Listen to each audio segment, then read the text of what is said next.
package approved last week by the Senate, one which would fund the government and extend monies for the Department of Homeland Security for 2 weeks.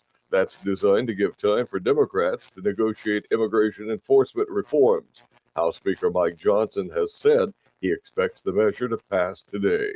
The Hennepin County, Minnesota medical examiner ruled Alex Preddy's death a homicide. According to the report posted to the county medical examiner's public database, Preddy died in the emergency room after he was shot multiple times by federal agents on January 24th. The DOJ's Civil Rights Division will investigate the shooting alongside the FBI and DHS. I'm Mark Mayfield. From America's News Network, USA Radio News.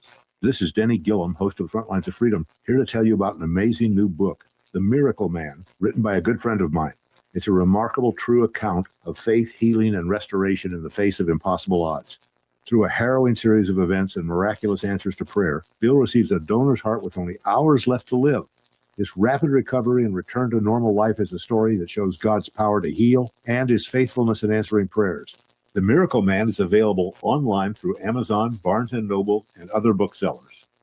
Lisa Wolf here to tell you about our newest website for old-time radio lovers. It's 100radioshows.com. At this site, there are 5 old-time radio shows waiting for you to download free as our gift to you. And be sure to browse the additional 700 old-time radio shows available to you for 70% off by using the promo code RADIO at checkout. This is a limited-time offer, so log on to 100radioshows.com. That's 100radioshows.com. We interrupt this program for an on-the-spot news report. News reports on the Lou Information Station are presented by Brown and Crouppen. 222-2222. The choice of a lawyer is an important decision and should not be based solely on advertisements. At Brown and Crouppen, we get that after an accident, money's tight. That's why we offer so much for free. First call, free. First consultation, free. Stuck at home or in the hospital, we'll come to you for free. So call Brown and Crouppen, where we don't get paid unless you do. And your first consultation is free. When it's time to bring the energy, don't fake it, fuel it. Drink Thunder is the all-natural, plant-based, fruit-based pre-workout drink that gives you real results without the junk. No sugar, no crash, just clean energy, powered by nature, and loaded with vitamins, minerals, and antioxidants that help you perform. Go to drinkthunder.com and grab your favorite flavor: orange, mango, blackberry, lemonade, or strawberry cream. Drink Thunder, the clean way to power your workout. drinkthunder.com. Is diabetes keeping you enjoying life's special moments? At US Med, we understand the challenges you face, and we're here to help. With US Med, I can finally manage my diabetes without it managing me. US Med offers a wide range of services to simplify your diabetes care. Personalized care plans, convenient access to cutting-edge diabetes tech, and knowledgeable support. Plus, we'll check your insurance so your diabetes care may be covered at little or no cost to you. With US Med, I feel confident and control of my diabetes. I can finally live my life to the fullest. Don't let diabetes hold you back. Choose US Med and experience better birthdays, better adventures, better anniversaries, and better everything. Call now. US Med. Better service, better care. 800-891-6335. 800-891-6335. 800-891-6335. That's 800-891-6335.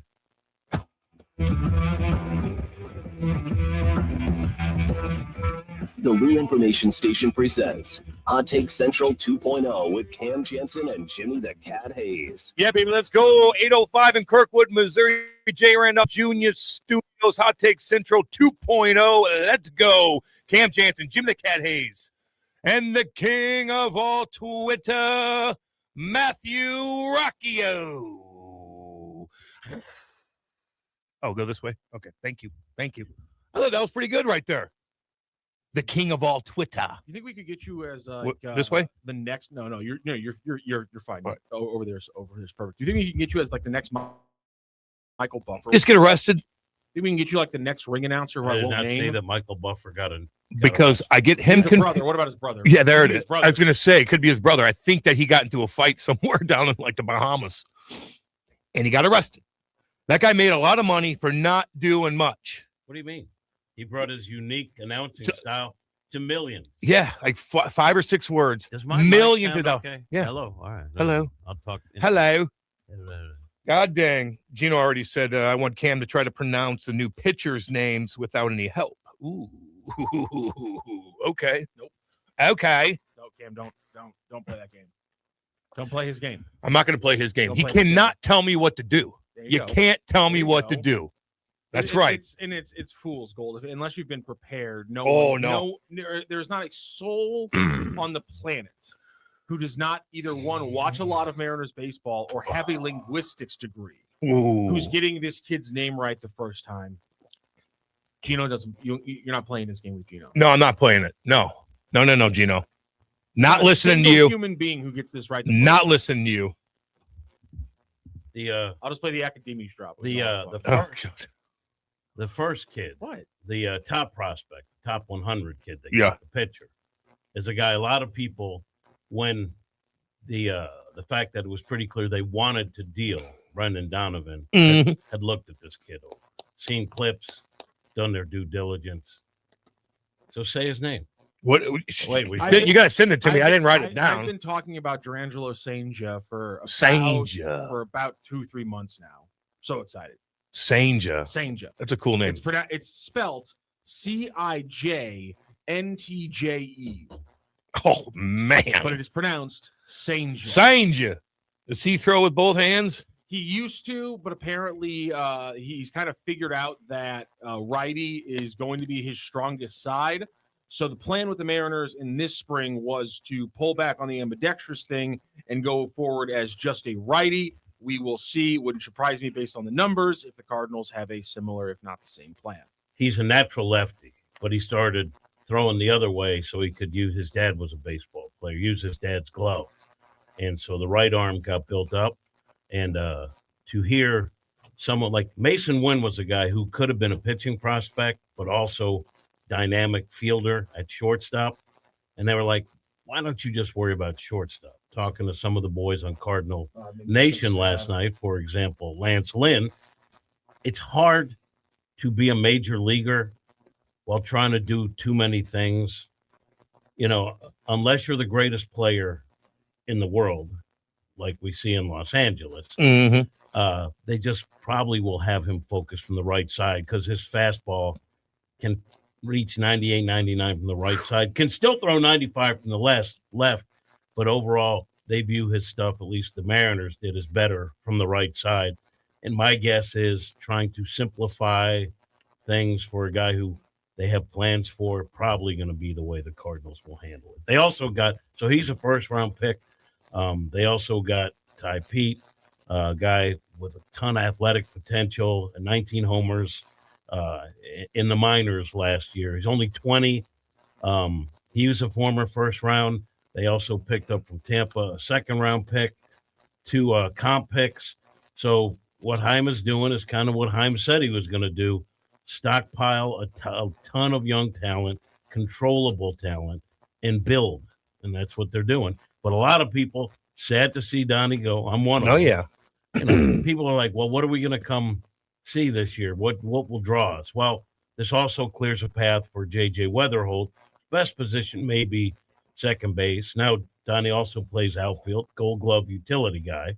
But it does clear a path at second base for J.J. Weatherholt. So this move kind of is a positive in a number of ways, except no one wants to see Donnie go. Plus, you know, he's a guy, they don't have a lot of veteran guys. He's hardly old. He's 29. But leadership-wise, he's also a loss on that front. Finally, I mean, I've been wanting to see Donnie go. It really is a great trade. Did you want to see him go? They trade everyone. Yeah. That's how you tear down and rebuild. You trade everyone that any other team load up, give you anything for. I'm shocked that JoJo Romero is still on this roster. That shouldn't be a thing in 2 weeks. Yeah, tear it down to the studs. What do you think of these prospects? Rebuild from there. Ty Pete, apparently, based on the numbers, doesn't hit the ball very much, but when he does, it goes very far. But 162 strikeouts in back-to-back seasons in low minors. Not great when you talk about the bat to ball numbers, but he's apparently very tooly. So 25 stolen bases as Yeah, well. he's He's an athlete. He's got speed. And He's got 20. power. He's an athlete. He's a good outfielder. 162 strikeouts in back-to-back years in the low minors. Not great, but it's a fantastic throw-in. I remember there was a point where I was starting to wonder if it was going to be like Ty Pete was going to be like one of like 4 prospects from like the middle of the Mariners system. So the fact that they broke off Senja and still were able to get a Pete thrown in there, and including obviously the Rays prospect and the 2 competitive comp B balance picks. Yeah, great move. So you're stocking up a volume of young talent because you don't know who's going to pay off. So I want to show you something, Cam. Look at that wallet, baby. Okay, to me, when you get this is a Mega Millions ticket, all right. So when you get a prospect, you're getting one of these, right? Mm-hmm. And when you get comp picks, even if they're not early picks, 60s, 70s, right? You're getting scratchers. You're getting scratch-offs, all right? So what the Cardinals have done, they have stockpiled a bunch of these things. The prospects that you already know, done your due diligence, you have a better chance of getting a payout on those guys. But at this point, when they're in lower levels of the minor leagues, there is a bit of a lottery aspect to it. But you got a lot of those guys, and somebody's going to pan out. And that's kind of how you build. Do they pay with quarters at the gas station like I see all the time? Do they pay in quarters? Yeah, for their lottery tickets. 1 by 1 with quarters. Then they look at it. Well, I'm winning this Mega Millions. How much is it? I don't know. 100 milli? You know what makes me laugh is when people are like, I'm not buying that. It's only $60 million. Surprise. You wouldn't be 30 million ain't good for you? Come on. Get on with yourself. Get on with yourself. Yeah, so- I'll take $1 million. So the long discussed, the long rumored, the long debated trade of Brendan Donovan finally happened. And I would say overall, like the people that understand this is a build, a rebuild, reset, even the skeptical folks understand that the Cards did get a pretty good haul in return. Nothing guaranteed, but what is in life? But they got access to what, 5 potential prospects. Who's the closest? Probably Senja. Senja? Yeah. You think we'll be seeing him next year, Rocky O? So Pete was in Double-A last year. Ledbetter, who they got from the Yellow? Who's the out? Colton Ledbetter. Excuse me, not Ledbetter. Outfielder. Ledbetter is an outfielder from the Rays organization as they got into the 3-man or the 3-team deal. He's ahead of Pete. Pete was only at High A last year. Last year, Ledbetter had 500 at bats at Double-A with a 716 OPS. So Ledbetter's probably 2 years away. So yeah, I'd say Senja's. And his power dropped off a little last year, but who knows? Like these guys aren't locks. These guys will be slotted. What this does is it builds up the number of prospects. But what you have is a clear path for J.J. Weatherholt. He'll be at second base. He'll win National League Rookie of the Year, and he'll give Cardinal fans something to cheer about. I hope so. Durangelo is the 3rd Senja to play in Major League Baseball. Interesting. They all spelled the same? Do you remember good old Sherwin Senja from back in the day? Jimmy the Cat Hayes? Of course. He never made it for majors. He was a AAA highest. But, I covered AAA. He was from Curaçao. I know all those guys. I think Senja is technically from the Netherlands. So yeah, he's a fast. I think it is fascinating Curaçao, though. prospect. I think it is. That's what I saw. Senja? Durangelo? He was born in the Netherlands. Look at it again. I don't know. I'll be honest. I'm looking that at part of the world. I'm looking at the flag right on his baseball reference. Do you like people from the profile Netherlands? now. Do you like people from the Netherlands? Listen, Do you like people from the Netherlands? I have an issue with the Netherlands, Cam. They You have every country. It's called baby. It's called being educated. That means you have a problem with every country. No, it being means, educated. it means I know stuff about every country so I can make jokes. It's almost like I'm going to make a joke. It's hard to tell sometimes. Tulips, windmills. Never mind. Continue. It's lovely there. What knowledge? Tulips and windmills. Oh my! Well, you stepped all over the joke I was going to make, so now I'm not going to. Tulips was part of the Netherlands that we participated in, by the way. Yes, what? Go now. Let's go, Go now. buddy. Let's go. Tulip Mania. Are you going to the game tonight, Tulip by the way? Mania, Google it. It's In in. it's not here. South. What the hell is Davidson? Where is Davidson? South Carolina? South Carolina? Ooh, South Carolina got rocked That's where Davidson is. by snow and ice. Huge pile up in South Carolina. God dang. People want to know about North Carolina. North Carolina. North Carolina. Throw your hands up. Matthew. Jimmy, they want to know about the Cardinals and the broadcast and your update. Okay, here's my update. What do you got? I don't know. I think I'll be back, but I don't know exactly what they're going to do. I'm sure I'll find out today, tomorrow. But yeah, I think I'll be back. But, in this world, it's like a prospect. Nothing's guaranteed. I know that they're going to continue on allegedly with the Blues. Do you think everybody's nervous? Yes. Yeah. I would say, right? I'm just talking about whether or not FanDuel can fulfill. So the Cardinals have pulled out. I got that guarantee correct in my guarantees. It happened Sunday. I said we'd know. And I got one too. I'll explain Monday. later, but go ahead. Also that SLU would roll in their game. But they made that decision to pull out. I don't think it surprised anyone. So FanDuel says they will fulfill their obligations with the Blues and SLU and carry the games that they're supposed to carry. The question is, financially, will they be able to do that? I don't know. I'm not involved with the books. And the Cardinals will align with MLB, and you can stream all the games. You'll get all the games. They're putting out packages for $99 for the entire $20 a month. $19.99, $20 a month, and you can still probably get it. That hasn't been all announced, but if you're watching it on a specific carrier, probably still get that. But there's other ways that you'll be able to access Cardinal baseball, but they'll partner with MLB. And from what they say, the broadcasters won't have a giant change in who's doing what, but the amounts we'll see. Man, how's that for an update? That's pretty damn good, actually. Pretty damn good. Were you expecting this to happen this way? Well, FanDuel was saying in-house, not to me because I'm no longer a full-time employee, that they still had a shot at selling to someone, which would have kept FanDuel with different ownership alive. And they were until the last hours hoping that would happen. And I know from the Cardinals standpoint, even if it was short term, they were hoping so too, because first of all, Cardinals have a stake in FanDuel.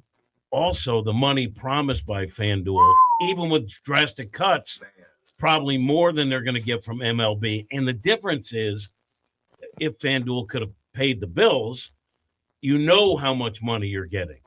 See, in baseball, knowing what you're dealing with certainly helps what direction you want to go in. With MLB, you kind of you sell stuff, and at the end they come back and, or as they say, you eat what you kill. In other words, you get the money back based on what you sell. Big time changes, man. Rock, what are you thinking? About what? Just about this whole broadcast, and does it affect you in any way as far as how you watch it? I don't really watch a lot of Cardinals baseball. So oh, really. Come on. Don't say that, because you're going to be called in to do post games. Come on. You're going to be doing post games. Last weekend got him. He is on, yeah. Wow. He's on the mountaintop right now. Yeah, but he's acting a little different. All right, here's the Cardinals post game with Rock, who is on the record saying he never watches. Charlie never watched, and he broke it down. Yes, he did. Yes, he did. He didn't have FanDuel for 2.5 years. For 2 years, I pretended to watch most of the games when I really didn't and he watch just looked it up real quick and broke it down. So funny. I watch more Cardinals baseball than he does. If I turn on the cable every in the night, I house put it on, and the Cardinals game simply isn't there. Oh well. So what are you going to do if Dave Green says, "Hey, Rock, you got Cardinals post game tonight"? What am I going to do? Mm-hmm. What are you For going to 2 do? years, I pretended to watch most of the games when I really didn't watch them. Rock could probably do that too. But now everybody's going to know that you're not watching it, and they're going to pick you apart. No matter how good you are, there's going to be mistakes. Oh, no. They're going to get you. They're going to get you. I'm just saying. Cardinal fans are better than Henry's better than City fans. Henry's Here we going to go. get The you. slack jaws of St. Louis will come after me. Somehow I may survive. Our City fans. Henry's going going to get you. A little bit more prim. All right. Little more. Now, Bella fans, every one of them is a Saint, correct? A little old.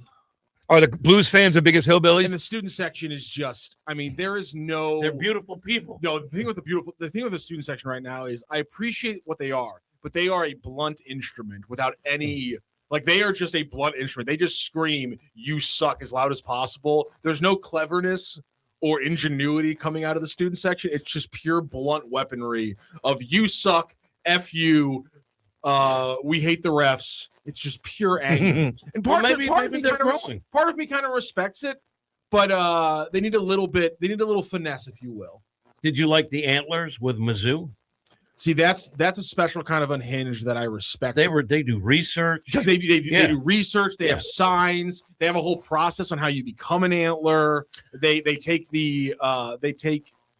use Speaker Circle in a very diligent way. And also, I have a special connection because one of my favorite people on this planet is the one Jeff Gordon, who of course is one of the founding members of the Antlers. And to hear him tell the stories of how the Antlers started as one of the founding members of the Antlers, and then knowing a few Antlers in my time down at Mizzou, I couldn't have more respect for that organization. In fact, I used them as an example when I said the Providence fan base was a group of unhealthy, unhinged people, and they were like, what's wrong with passion? I go, nothing. Look at how the Antlers do it. They do unhinged in a fun way. Foul, you guys do, but educated. Yes, you guys do unhinged in the same way that a 12-year-old would do unhinged, which as adults make you look like a bunch of losers. The Antlers, though, that's high level. It's kind of like if a fan group was run by the people from Second City, and that's why it's good. So, like a lot of the Ivy League schools have that kind of student fan base where they research. And it can be foul stuff, but there's a reason for it. It's not just, as he said, a blunt instrument.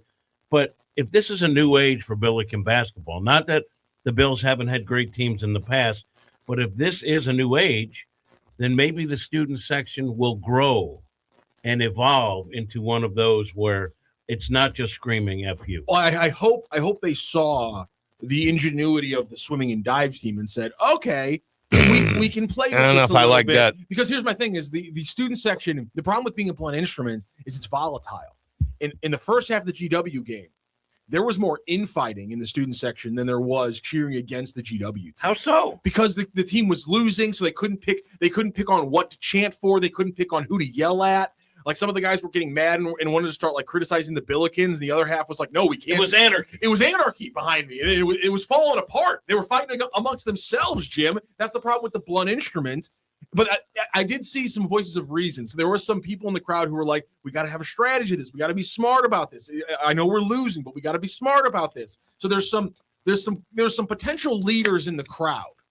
And I just need them to step up. Okay. And again, we all agree that this may be the beginning of a new age for the Billiken basketball program, and maybe bring out the money, and maybe the student set. Like maybe they start putting NIL money into the student section and getting the most clever kid out of recruiting the best fans. Yeah, there's a kid at Kirkwood right now who brings a sign to every basketball game.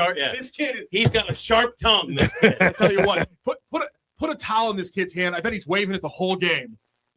NIL money for the student section. Is that they're thinking about that NIL money? Like, where are they at? Like, with comparable to? I've apparently, based on Curry Hicks Sage, who's a podcaster who's much more tied in than I am, both into the national level, and he also has a pretty good connection to shirts. I've been undershooting the NIL cost of this year's roster. I thought it was more like 3 to 4. Apparently, it's closer to 4 to 5. Not a big difference, but nonetheless, it's a lot of cash. But Curry Hicks Sage is also reporting that Providence is going to give their next coach 12. That's right. His roster. So they got to pump up the NIL money.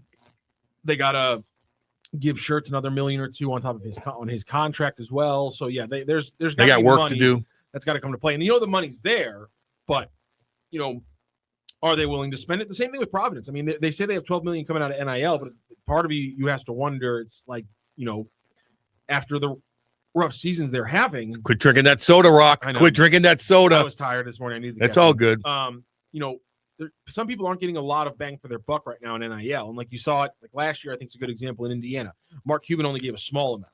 Then when he saw what was coming, he said, "I'm going to give a big amount now." So I wonder if there's potentially some Providence College donors who, after the last 2 years, maybe aren't going to be signing the same size checks to give them that $12 million NIL. Now, if you can convince them, hey, we got this new coach who's one of the best coaches in America, then maybe the NIL money keeps rolling in. But I mean, you have the O'Glaughlins here in St. Louis. You have the Shapitzes. Obviously, I know Doctor's money just went to San Francisco to purchase a minority share in the Giants.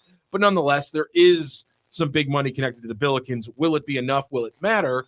Obviously, that has yet to be seen. And you win, more people jump on your bandwagon. And then a lot of those people have deep pockets. So that, I mean, you build a winning culture. And everyone, let's be honest, like Illinois, unbelievable to this point in the season. But that's Illinois. Right here in St. Louis, you have one of the hottest tickets in college basketball. More people are jumping on the bandwagon, and that usually translates into more money. Unless they lose tonight. Why don't do that? I'm just saying, well, they're kind of banged up a little bit, right? Robbie's sick. And so he apparently was going to travel. He was going to fly, I believe, in the video yesterday that was posted from the Billikens from their plane, which Providence fans all jumped on. Yeah, because it's too small. Because apparently it's it is small. It does look small. It does look cramped in there. It looks like it's a charter flight. They're all 6'7". What do you want? a bigger plane. All right, fine. What do you mean? No, if you take 6'7" guy and put them next to each other. Oh my God, they look tiny. I'm saying you and your buddies probably would be very comfortable in that plane. Sure. Because none of you are 6'7". Sure. Is my point. So you get your own row. That's the point I was trying to make. That too. That helps. You need your own row. So yeah, the Providence people were dunking on the plane they chartered. Which I thought was funny. But yeah, that was funny though. But I think Robbie was on that flight. Hopefully he's healthy. It shouldn't be an issue because Davidson doesn't work the ball inside. They're an outside shooting team. They have a lot of great shooters. Should be a very perimeter-focused game. The Billikens can win a perimeter-focused game without Robbie Avila. Obviously, he's a great shooter. That helps. But their ability to play small ball with either Amari or maybe even Kellen playing the small ball 5, playing Paul a couple more minutes. I think he's probably one of those guys who probably gets better as he plays more minutes in a game. It's probably why we haven't seen big games from him, is because when he's capped out at 12 minutes, it's hard for him to really find that groove that big men like him need to find. You got to give him a post touch. You got to get him some rebounds, get him a block shot, and then things kind of start rolling downhill for a big man like that. So obviously it's not a good thing to not have Robbie, but I think this is maybe, obviously Loyola Chicago at home would be the best game for Robbie Avila to miss. It'd be the worst team. It'd be a home game. A hot shooting team away is not a good game for Robbie to miss. But if we're just talking game plans, there's a way that you can see the Billikens pulling off a very, fine game plan without Robbie Avila because of how Dayton plays. I'll bet he plays. And here's the thing with Robbie. Davidson, my bad. Here's the thing with Robbie. He's one of the best passing big men in the country. The best passing big man in the country. And when he's up top with the ball, first of all, if I'm defending him, I never bite on that ball fake. Because once he rambles to the basket, someone's dunking the ball because he's such a good passer. But he's such a threat with his outside shooting ability that opens up a ton. Offensively, he is the quarterback. Now, to me, they have other options, and they're deep as heck, and they got a bunch of guys who will snipe you. I think they win tonight. And I also think he'll play. Even if he gives him some minutes, that will help. Yeah. That's all you really want out of him. A little defense and hold the ball at the top of the key and open things up for people. Is he going to get drafted at all? No. And he's the best big man in the all of college. He's passing, so he's one of the best passing big men. But physically, he's not really an NBA. All right. This shows right, Rock. There's it's gonna be. He's gonna have to. Play overseas. He's a little different because a lot of the college big men who we got like guys like Ryan Kalkbrenner or the Iowa kid who's doing really well right now for the Celtics. He was here. He was a couple years ago. Or the Drew Timme ones where it's talking about Luka, the guy that's in the NBA now. Luke Garza. Thank you. Yeah. I couldn't remember the Iowa kid's name. Luke Garza. Yeah. It took a while for him to get going in the NBA. And he's a big monster kid. But he's just like he's like Robbie in that you put a piece of paper under him when they jump. That's about it. The difference though is that Garza is I think a legitimate like 6'11", 7 feet tall. And he's got like 40 pounds on Robbie. He's more of a bruiser down low. He's a lot like Brook Lopez, who he's 7-footer out of Stanford a decade ago. Started shooting 3-pointers 10 years into his career. Drew Timme is probably the most Robbie Avila comparison. 6'10", 230. Not a great athlete as a defender. Can't move his feet really great on the outside. But offensively, Drew Timme was more of a post player on the low block. Good passer from the low block. Robbie's more of a high post elbow player. So Robbie's better shooter from perimeter. Much too. better shooter. Yeah. So Robbie having a shooting game kind of maybe puts him a little bit ahead of Timme. But he's going to have to figure out how to move his feet on the perimeter. Because if you can't switch defensively in the NBA, you don't play defensively in the NBA. I don't care how good you shoot anymore. You might be able to get on the floor because you can hit a three. But the only way you're going to stay on the floor for longer than 2 minutes is if you can move your feet defensively. And so if Robbie can ever figure that out, that will be a big thing for him. But if he can't figure that part out, then he'll be a Euro player for his career. He's not an NBA player. He can't defend probably in transition under the basket. I'm talking about the big monsters in the NBA, but he will make a nice overseas player, probably make some money. I don't know which country, but yeah, he's such a skilled player, just with his body type and his game, it just does not fit into the NBA. Play college as long as you can. For some of these guys, leaving college means a pay cut. No doubt. You don't want to be in the G League. And now we see some of these guys trying to come back, which is insane. Yeah. Jeez Louise. I want to go back to college where I'm making $3 million a year. Running the show. Guaranteed. Yeah. Let's see. Are you guys okay with donuts tomorrow? Kyle wants to know. Hell yeah, baby. Whatever you want to bring in, dude. Damn your mouth, Cam. Yeah, I'm just saying. They're not going to lose, but I just make. Oh, you said they would. No, I said unless they do. Unless they do. Don't lose. No big deal. Can I ask you this? So, I didn't start watching the Blues game. Oh. They're up 5-1. What happened? Oh, Nashville just turned it on. What happened? Ryan O'Reilly turned it on. There's no defending in front of Holfer. It just. No. There's a difference between turning it on. Turning it on means we got a couple of goals. They were down 5-1. I know. That's the second time it's happened this year. One team turning it on is something. 2 goals. One team turned it on, and one team turned it off. Yeah, they shut it down. They shut it down. And they just let shots go through. Stammer took over. God awful. My bubble with hockey fans that I know that I have to deal with every single day. They're not worried about they want to lose. Well, I saw Rob. They do. Tweeted out a picture of a tank. I didn't like that. That's great. 3 different. I'm sorry about them tanking it. You know who's in a jam? The Leafs. Jim, I was really mad that my second one did better because my first one's funnier because it's literally a tank sliding on ice. I saw it. That one didn't do as good. I did another one a few minutes later after they took the 6-5 lead and it was multiple tanks. The tank sliding on the ice is going to be the gif I use every single Blues game when they lose. It ain't good. It was fantastic. But I'm not. Rock is the king of Twitter. The king of all Twitter.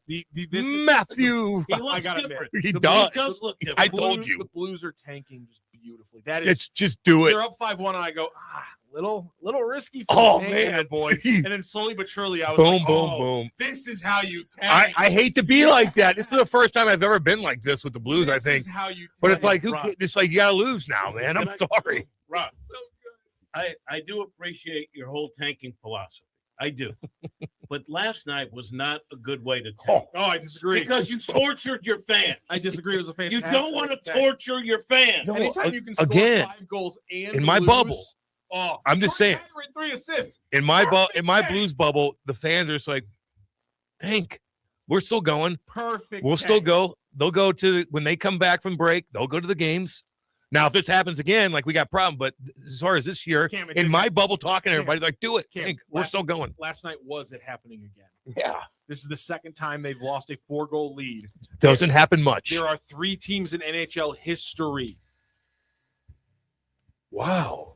Sorry. Wow. Wow. I thought the aliens were coming. ESPN. They were abducting. Are they Cam. coming? I know. No, Again? ESPN autoplays videos when you try to check out a box score. Because Can I name the 2 teams? Rat bastards. If I can find the Matthew DeFrank's tweet. Yeah. It's California Golden Seals, I believe, in the 70s, and I think it's the Vancouver Canucks in the 80s. Maybe. I believe you are 1,000% correct. It is the 71-72 California Golden Seals and the 83-84 Vancouver Canucks.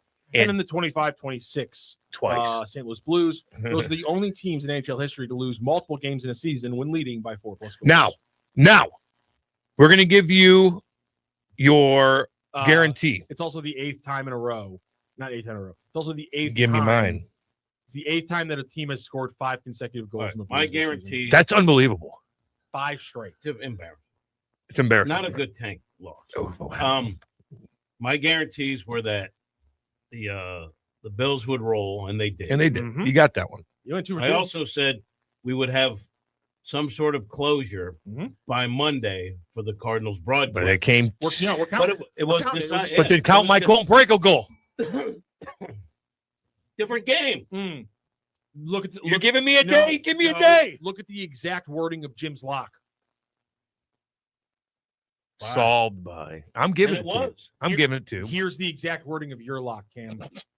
Colton Parayko scores a goal on Saturday. All right, okay, never mind.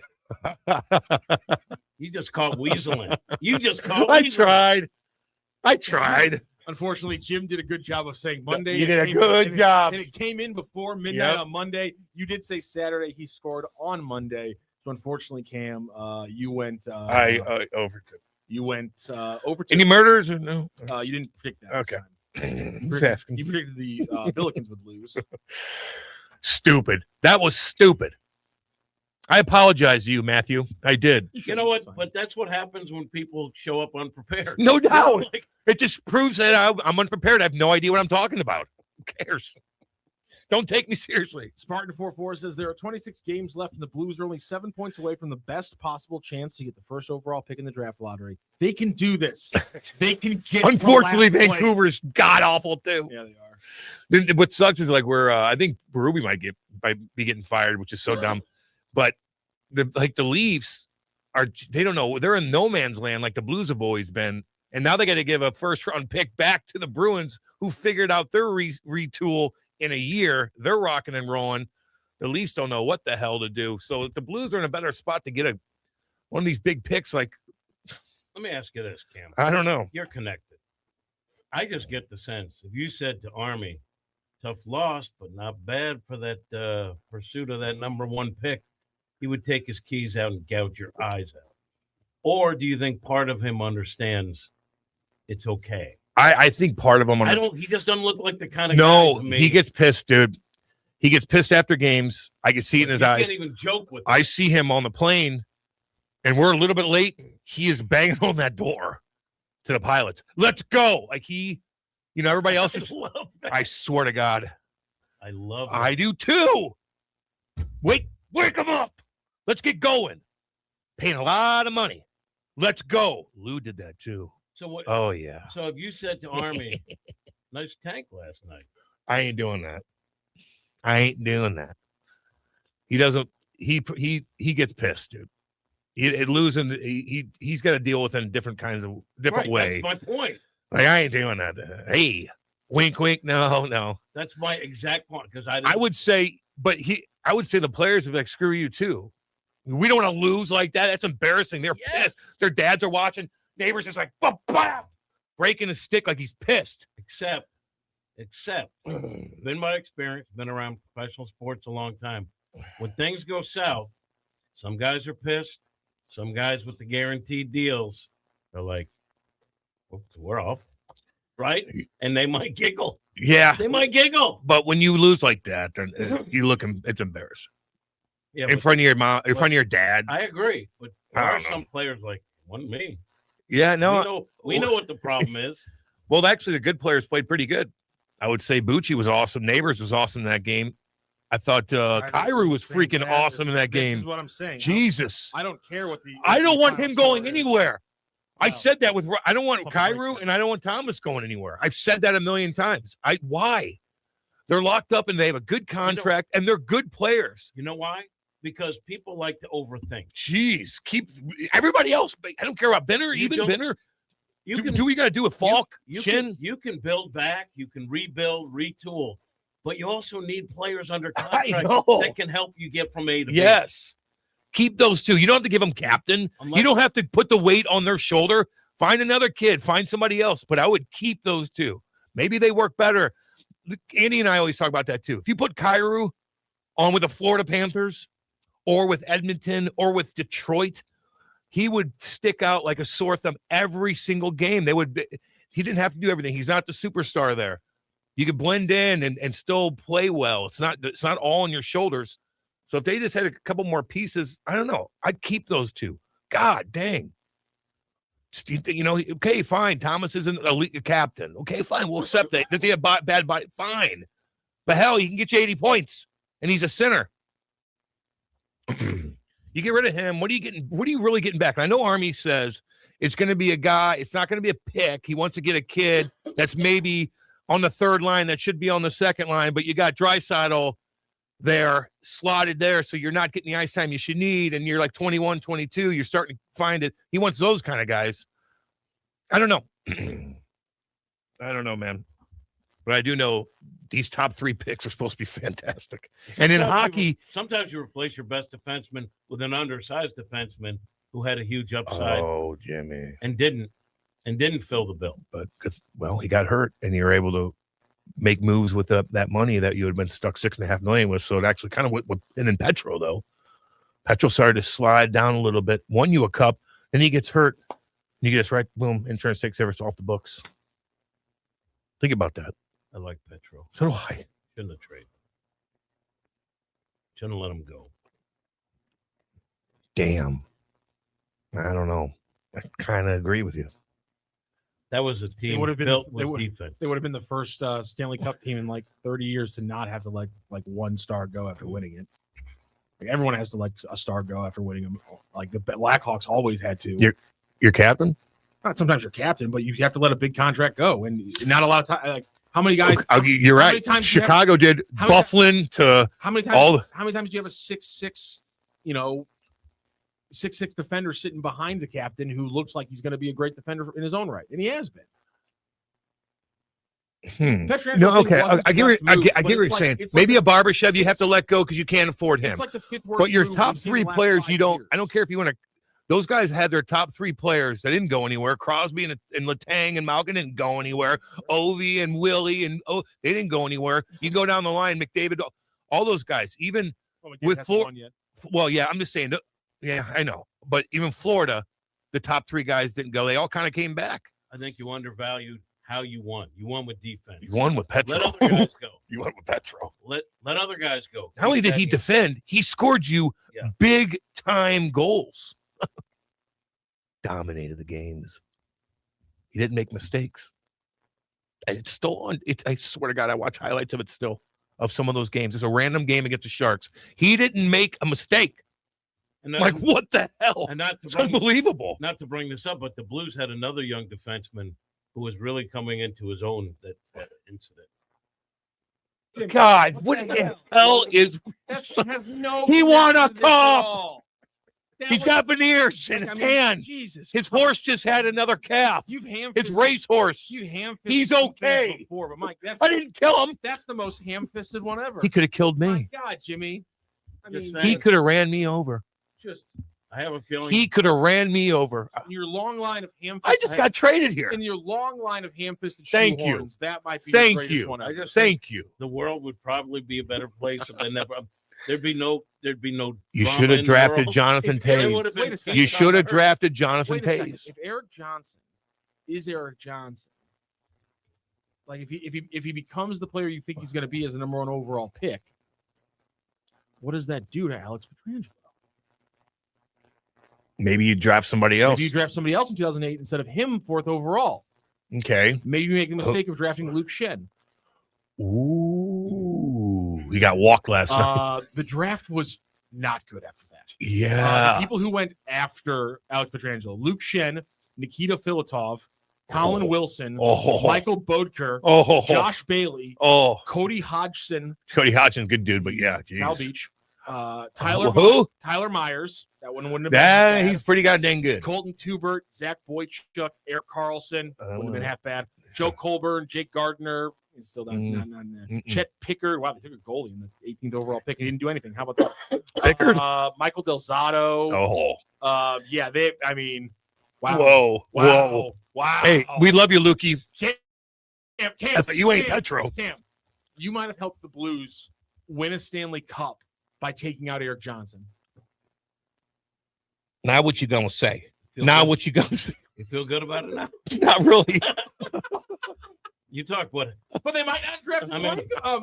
I didn't do anything, though. Hold on. Wasn't driving. My attempt to throw shade at you was ham-fisted.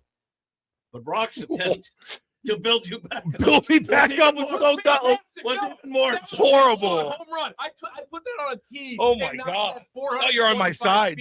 Even more so. Putty Chain says it. Without that so golf cart, the Blues may not win a cup. Oh, get out of here, Putty. You should thank Dan Highnote then. Also, and Jay McKee. Actually, let's think about this. Actually, You mean the 31-year-old? If Eric Johnson's healthy, they're not picking even 4th overall.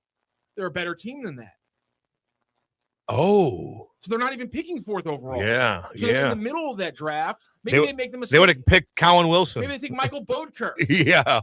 And the Blues never win a Stanley Cup. Yes. Because Eric Johnson, very solid player, won a Stanley Cup, but it wasn't like he was Petro on that team. No, he wasn't. He was a good piece. All right. Got log minutes. All right, Cam. You're I know. There it is. Yeah, baby. Cam won Oh, the cup. my God. Cam won the That's cup. right. Cam won the cup. You're damn right I did. Now that we tied it all together. Good God. I can't believe I need a ring. I can't believe we haven't tied this together before. Give me a ring. I can't believe we haven't tied this together. Holy It's cow. obvious. Cam directly resulted. There are some tie-ins, though, that you could take back for 30 years that helped get Jordan Bennington. Yeah, I love that too. That's unbelievable. Yeah. Scott Stevens, I think, started there, and then to Shanahan, to Pronger, to Eric Brewer. And Eric Brewer, you traded him, got a third-round pick, got Jordan Bennington. Son of a gun. Thank you, Scott Stevens. You won the Blues a cup. Except, did anyone think? No, Lou did. And that Lou did. That D-bag judge. Yeah, but Lou. But yeah, Lou also finagled things. Yeah. Do you think anyone thought Jordan Bennington was Jordan Bennington when he made that first start for the Blues? No. Again, my biggest thing with Jordan Bennington that But he was. I always have to point out when we talk about how he got brought up. But he was. He had just had to go through the AHL disciplinary committee right before he got called up, because his last game in the AHL before that run, a guy scored a goal on him and he two-handed back of the knees Bobby Clark'd the guy. Yeah. And then Billy Smith. Excuse me. You gotta be Two different guys. You gotta be a skater to Bobby Clark a guy. Well, Billy Smith is a goalie, For the and he's Islanders. he was scary. Okay, Bobby Clark was a ferocious that's what I'm guy. saying. Bobby Yeah, Clark with was no a skater. teeth. He was a goalie. I didn't know the goalie represented. Figure it out. He Billy Smith the guy. But he's still two-handed. Yeah, I got you. I got you. Chopping wood with a goalie. I The got fact that I do the Bobby Clark Oh, yeah. reference, I get no respect. Well, yeah. No. I do the Bobby Clark A reference. goalie perfectly. stick is a You've got different nothing. weapon. That's right. That thing That is right. different.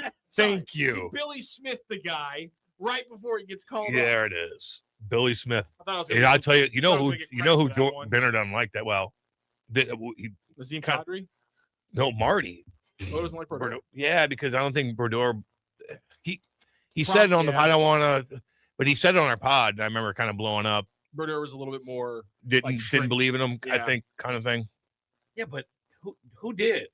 Like, that's why I respect Bennington. The Blues did. The Blues they kept him around and they brought him up. Well, because he showed well, right? I mean, I don't know what his numbers were before. He was bouncing around. Again, he was like getting loaned out he and was- stuff. he was- he was pissing Army. I was gonna say he was the was reason no why one. he Billy Yeah. Smith the guy is because he was letting up goals that game. Yeah. It wasn't because he was dominating them. It all happened. Sometimes you get a chance. he made and a chance and he made and the he most. made of it. the That's why I most out of it. respect him. And it started in I Philly. remember being with my kid, and my kid said, "Dad, is this goalie any good?" And I pulled a Cam. I went, I don't know. Yeah. What? I don't really know. That was when Benner played his first game. They won 2-0. He gets a shutout. That's when Losey and that's when Steiner and all the boys were at that bar, Jack's. They played Gloria. They're like, this is an awesome song. Let's keep this, and we'll play this before games. And then that blew up, and the streak went on. And it's unbelievable. Unbelievable. And then Losey, months later, was prancing around with an umbrella. This is crazy. So his numbers were really good in the AHL, but he had a better goals against average once he came up and went on the Blues run. His goals against average that year was 1.89. Oh, it was 208 with the Rampage that season. But that's pretty good. But that's why he hung around, because he got an opportunity and he made the most of it. Thanks, Judge Houston. What people said. Cam, he had last 3 years in the AHL, he had 17, 17, and 15 penalty minutes. It took him his first 4 years in the NHL to get up to 17 penalty minutes combined. He had 17 penalty minutes back-to-back seasons in the AHL as a goalie. That's fantastic. There's a goalie now that has a fight, an assist, and a goal this year. I forgot who it was. Was it Gordie Howe goalie? Yeah. Well, I mean, not in one game, but it's pretty good. Yeah, but we'll pretty good. We'll give it to him across the season. Yeah, damn right. The Bruins and Lightning played that stadium series, and they were down by 5, and they came back and won the game. And there's some crazy stuff going on. Oh, the goalie fight happened, another goalie fight. And Berube's like, what? And I agree with him. Why are goalies fighting? We don't want our goalies to. That means no one else is jumping in the mix to take care of business. Your goalie gets bumped. Somebody needs to take care of business. Goalies shouldn't never fight. And I've said that too about Benner. Ron Hextall used to. Yeah, I know, and it's stupid. I go, what are you doing, Hex? So you got freaking Dave Brown. Let him go take care of business. Get your ass in the net and save pucks. Might have happened last year, Cam. There are no goalie goals. Okay, happened last year. Yet in this season. Last year, Ilya Sorokin, Philip Gustafsson, and Alex Nedeljkovic. I always forget how to say this guy's name. Nedeljkovic. This might be a minor league guy. Yeah. All had a goal and an assist last year. I don't know which one of them had a fight. Well, I tell you what, Hofer could have had a fight the other night, and he could have had 2 goals so far. I want him to score a goal. Like, I want cool things like that to happen. I just want him to lose. Goalie goals are the best. Also Hextall. Hextall, yeah. Marty did against Montreal, Montreal, where he's from. I remember that. Like, that was in the playoffs, too, and he scored a goal. Jeez. What a badass Marty was. Oh, yeah, dude. Just. Let's do the break, Cam. All right, let's take a break. Okay, we're going to go to break. Don't go anywhere. Let's do a live read because we're taking this only break of the hour. What do you got there? No, you got Delmar Mortgage.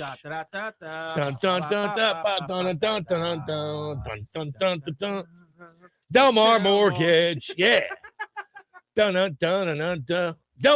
Yeah. Delmar Mortgage, baby. Unbelievable. Son of a gun. Got it? No. Why don't you at least give me a minute to get it? Hold on. Delmar Mortgage. I like Delmar Mortgage. I like how we made a little ditty for them right there. I think we should produce that. You know, I got to tell you that it was a great segment, and it's brought to you by the folks at Delmar Mortgage. You're dang right. If you're thinking about buying a home, exploring a refinance, or just trying to understand where the market fits into your plans, Delmar is here to help you make a confident, informed decision. They'll walk you through real numbers, show you the cost of waiting, and help you understand when refinancing could actually benefit you and when it might not. No pressure, no guesswork, just clarity. Delmar Mortgage has been helping families since back in 1966. Yeah. Right here in the Lou.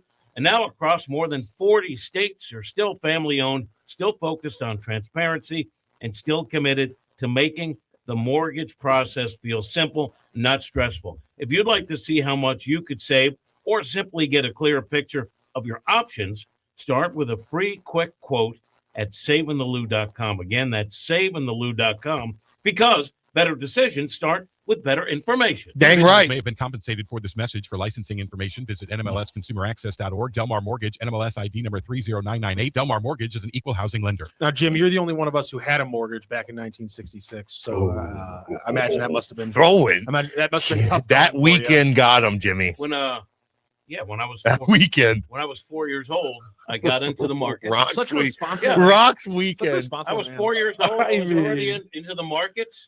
You're damn right you were. And that's where I you already- You got ahead of the I game. had purchased some property. Yeah. That's where he learned, what's the percentage again? 62.5? 67. 65.6%. 65 point, that's where he learned about. That's where he learned about it back in the day. Cam, first over, a pick is in your hands. Who are you taking, McKenna, Stenberg, or the field?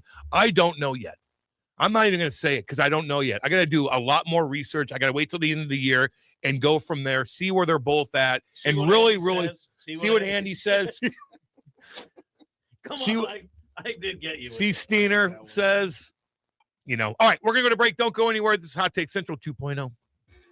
Hot Take Central 2.0.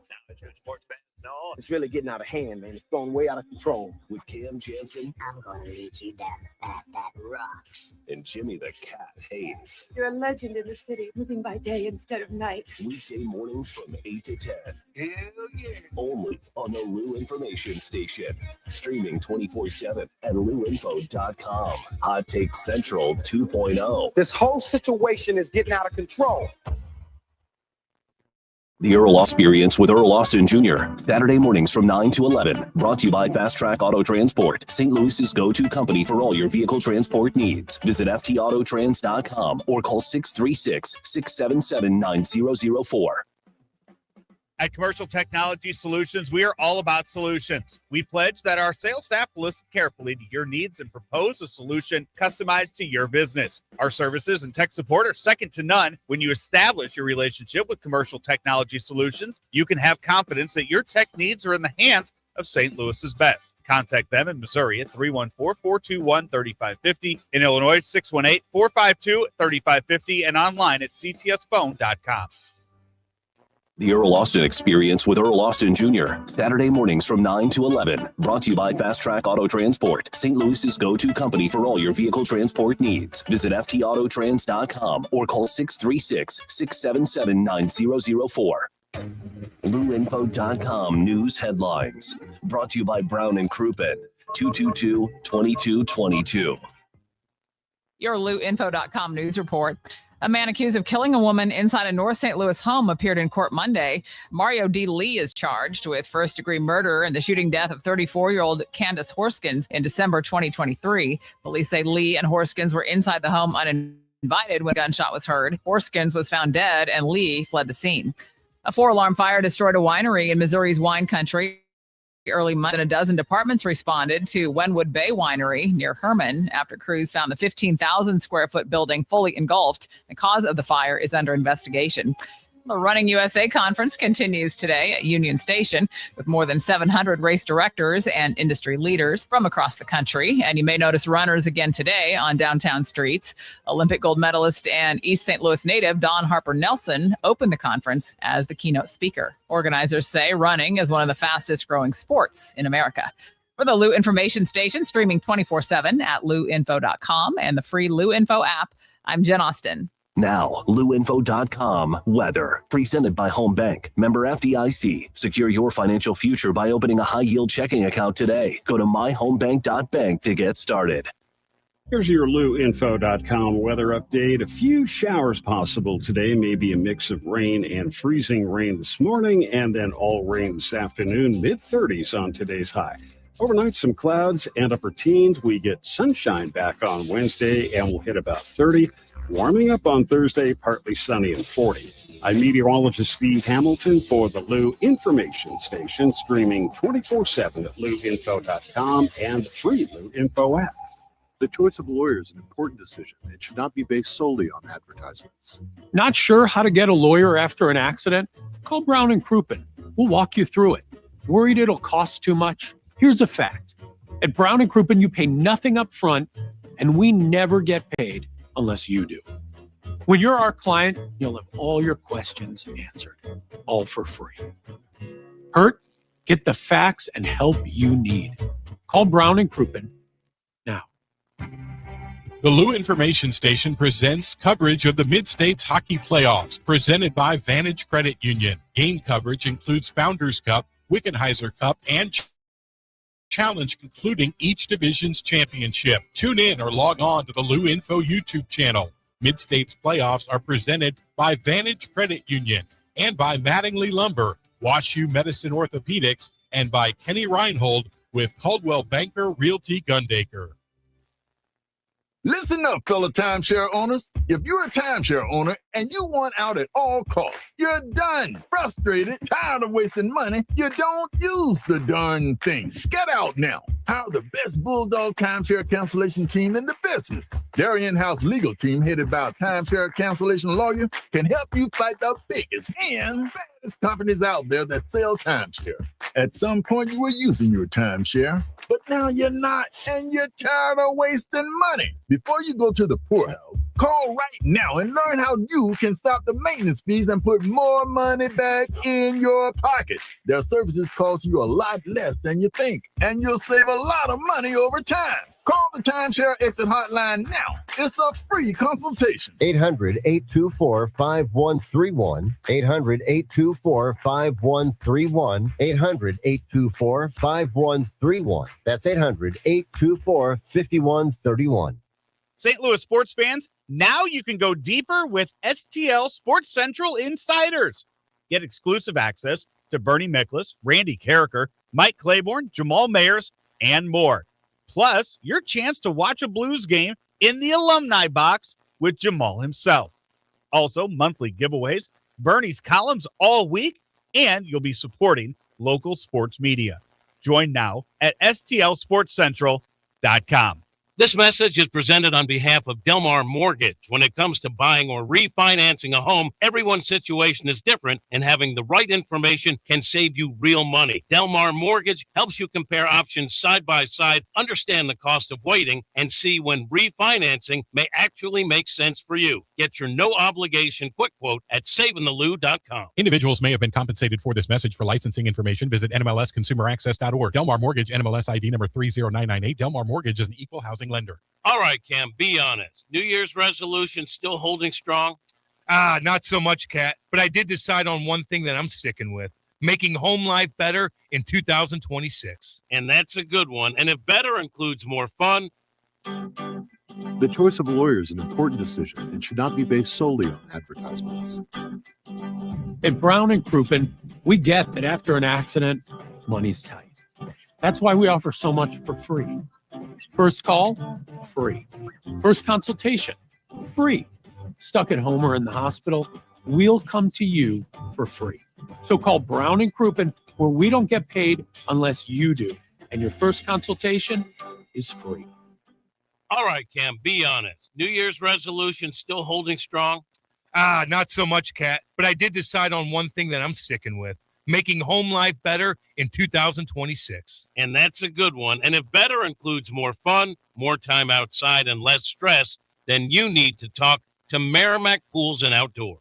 Absolutely. They build backyard escapes, pools, patios, outdoor kitchens, the kind of place everyone actually wants to hang out. And now's the perfect time to plan. Don't wait until summer hits. Start now, get it designed right, and be ready when the warm weather shows up. Merrimack Pools and Outdoors walks you through the whole process, from design to construction, and they do it the right way. So if your New Year's goal is fewer trips, fewer crowds, and more memories at home, go to SplashSTL.com. That's SplashSTL.com, and make this year the year your backyard finally wins. That's SplashSTL.com. Listen up, fellow timeshare owners. If you're a timeshare owner and you want out at all costs, you're done, frustrated, tired of wasting money, you don't use the darn thing. Get out now. Hire the best Bulldog timeshare cancellation team in the business. Their in-house legal team, headed by a timeshare cancellation lawyer, can help you fight the biggest and baddest companies out there that sell timeshare. At some point, you were using your timeshare, but now you're not, and you're tired of wasting money. Before you go to the poorhouse, call right now and learn how you can stop the maintenance fees and put more money back in your pocket. Their services cost you a lot less than you think, and you'll save a lot of money over time. Call the Timeshare Exit Hotline now. It's a free consultation. 800-824-5131. 800-824-5131. 800-824-5131. That's 800-824-5131.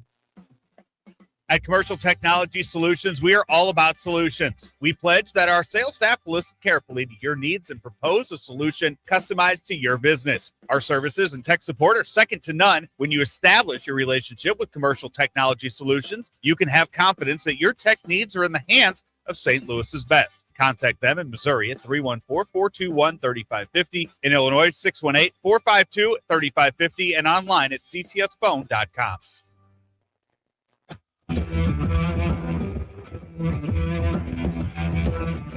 The Lou Information Station presents Hot Take Central 2.0 with Cam Jensen and Jimmy the Cat Hayes.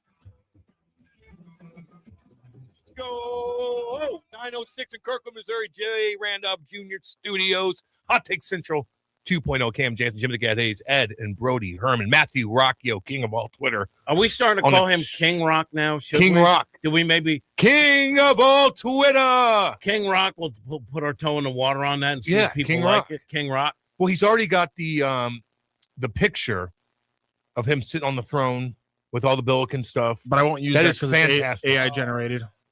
Sorry. I refuse to use AI it. is our friend. It's not. It's our enemy. Rock. Ed Rock. You should burn it down now before we hates have to it, actually fight a war against Ed it. is back. I mean, Ed is back, baby. I've returned. And What's Brody is up? here. Hi, Brody. Hello. Hey, so give us AI. Rock Brody. hates it. Look, there's stuff you can't trust anything you see on Twitter anymore or Facebook. People have AI write these stories that are all fake, so they kind of look legit.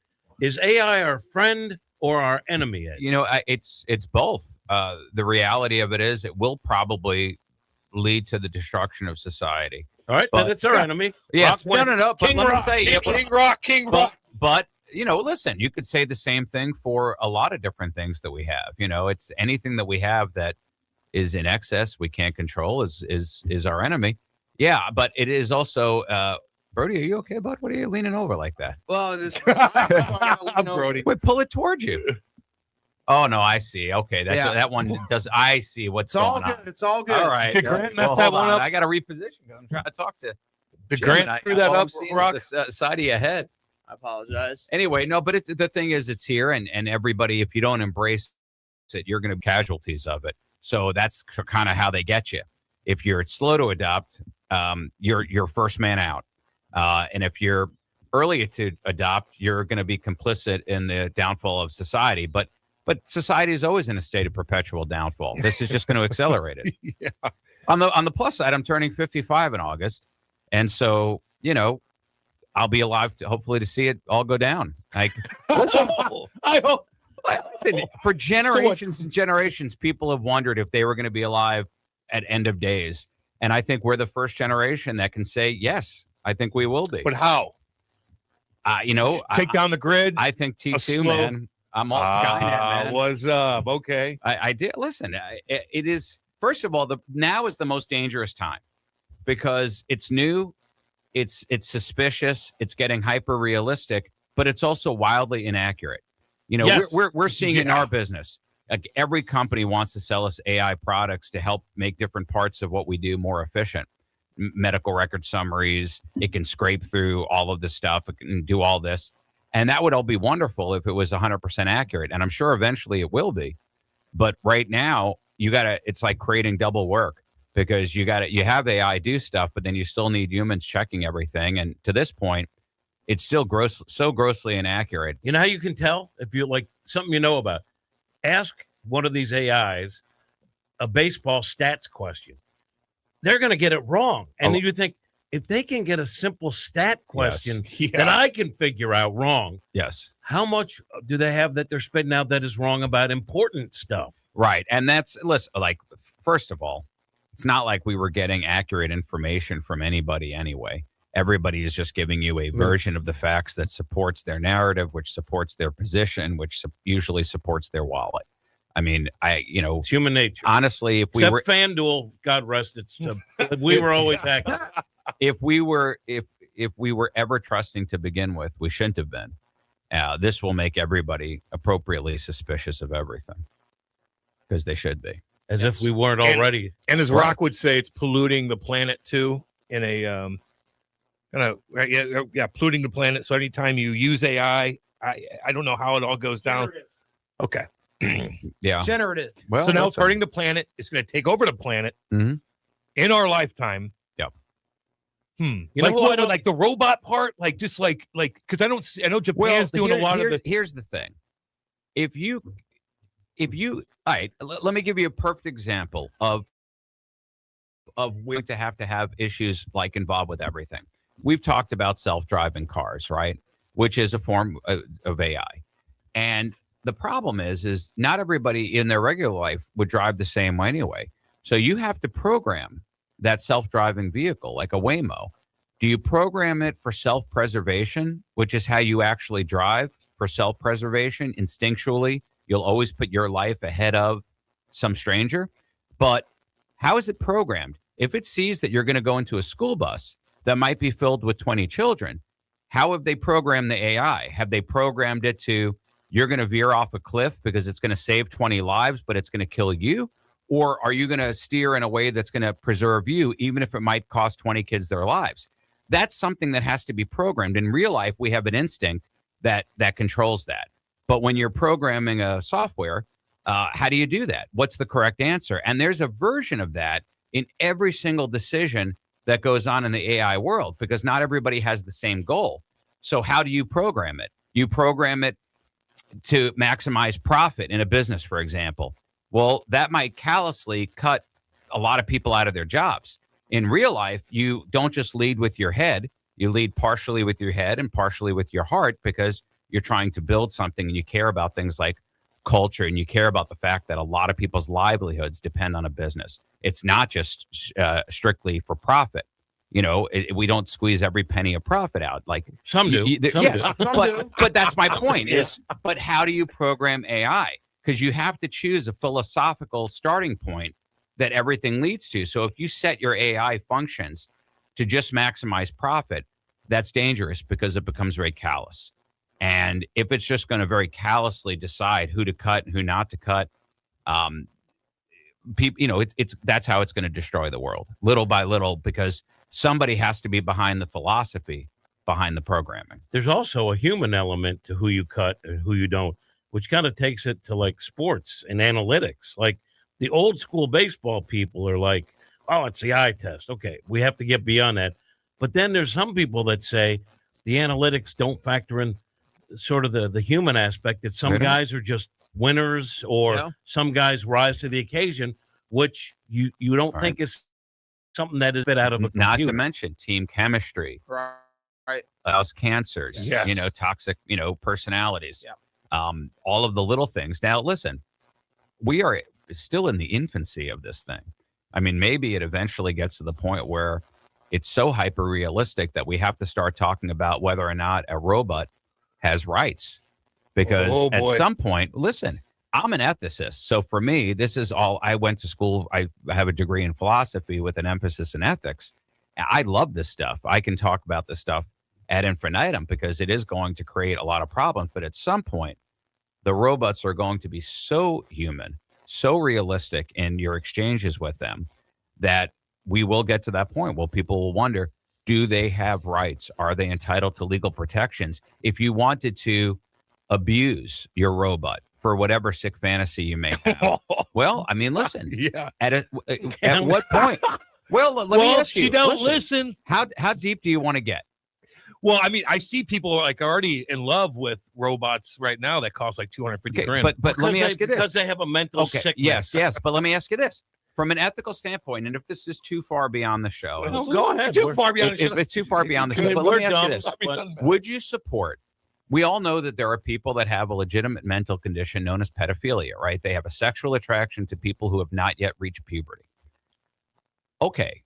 Would you be opposed to Elon Musk or one of these other companies that makes robots, making robots of children? Yes. For the purposes of pedophiles thinking it's a victimless crime. Normalizing think it? of Yes, all, that's well, bad. but on the other hand, you think to yourself, if they can satisfy whatever sickness they were born with, and they can satisfy that without actually hurting any human children, I mean, that would really be something. We could literally protect all of the actual children if they had an alternative that satisfied their sickness and didn't mess with my children.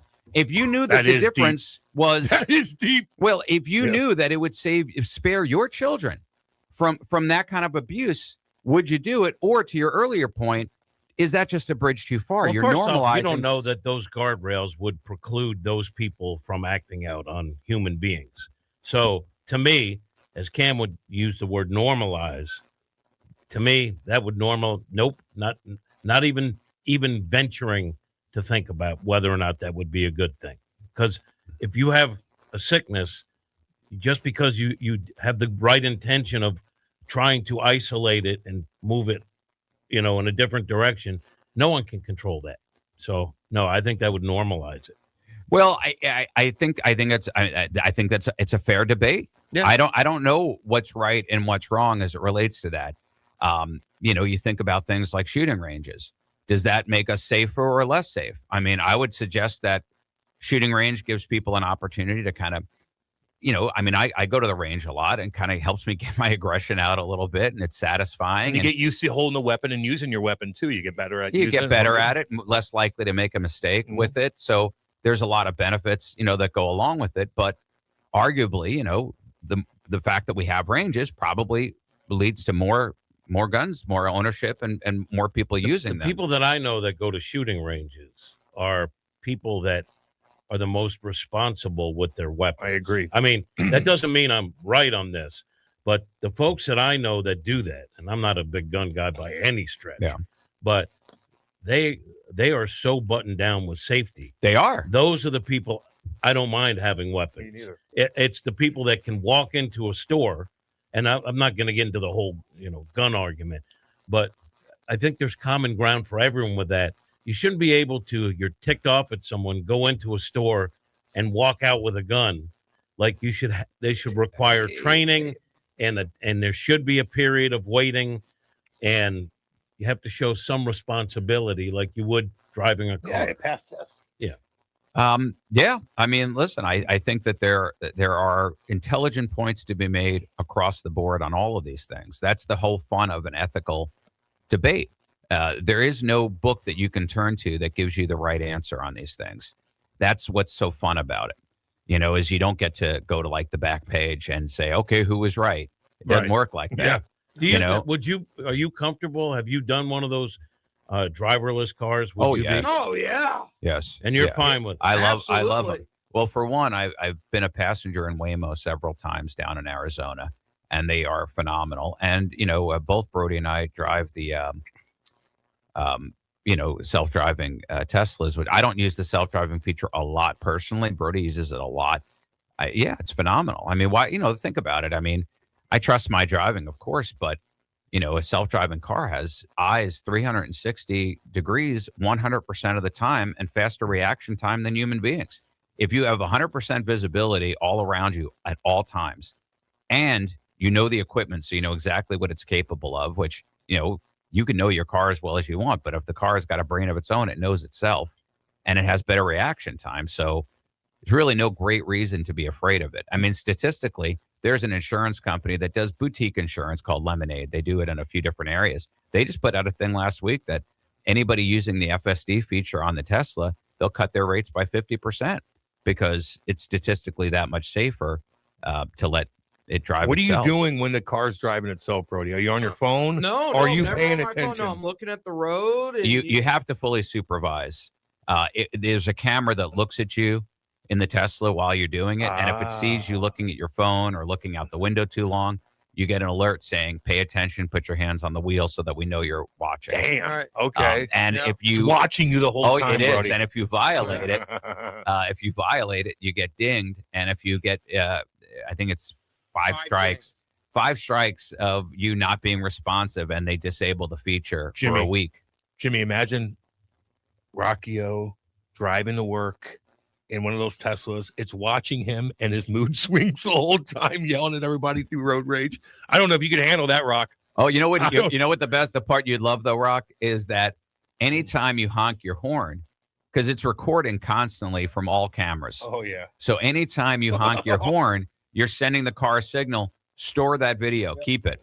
So all day long, when I get aggravated on the road and I honk at people, Then I like to watch my highlight reel at the end of the night. I was right. And I say, let me see exactly what happened. All these times I honk people. And it's almost always some guy napping at a left turn green. They're the first car getting that left turn green. We've talked about this before, but to me, like, beat it up. That person has all the responsibility in the world. They either selfish and they only are because they're going to get across no matter what, no matter how little or how much attention they're going to get. They're making it. But their measure of success as a human being should be based on how many cars they're able to get across the finish line. Yes, exactly right. I take great pride in that. If I'm the first car at a left turn green, you would think I was, at Daytona. I am ready on the pedal, and the second that thing turns green, boom. Well, just be careful because somebody might be going 60 miles an hour. I know, and that might be the death of me. Well, to be honest, I just had an accident over here. Maybe if I was driving one of the Teslas, it would have saved me. What happened? Was it your fault? No, a woman ran a green light. I had the green arrow, but there were witnesses, and she admitted that she ran the light. We need to talk about your injuries so that we can represent you at Brown and Crouppen. I mean, I didn't know you were in an accident, but when I came in, I said, his neck's looking stiff. Oh, it is. His back is looking. He's not sitting the way he normally does. I think his elbow's bothering him. He's hunched over. I was able to hit the brakes, so the impact was very soft, and my bumper up. But now I have to go and take my car in to get the bumper replaced. But the main thing is, no one was hurt. I mean, the impact was relatively. You have been well coached by your attorney. What? The good thing is nobody was hurt. The impact was soft. Who the hell's side are you on? Really? What the hell? Oh man! Great. Did that other woman hire you to be her attorney? Look, I've been in bad accidents, so I'm just happy that it's. Listen, I of course I joke, but I'll be honest. I don't think I could sit there and let my car drive for me. I'm not there yet. You know what? I think start by trying Waymo when they're going to be in St. Louis now. You'd be amazed at how quickly you don't give a crap who's sitting in the driver's seat. You get in the back seat and it just goes. You don't have to make conversation. You don't have to forget tip. about it. Yeah. It just drives very smoothly like anything, and you just don't think about it. What about the robot? Those they look like coolers in the city, and they drop off food. I just saw. Now they're getting robbed all the time, but are they? Is that? I see video of them guys kicking it over like bam, bam, smashing it. What's wrong with people? I don't know. If crazy. I'm an idea guy. Yeah. And if I were doing Waymo in St. Louis, I would call it Wayno. And I would have just like a little Adam Wainwright with a fake guitar driver. No, a little fake, no guitar. But him in a Cardinal uniform as a robot.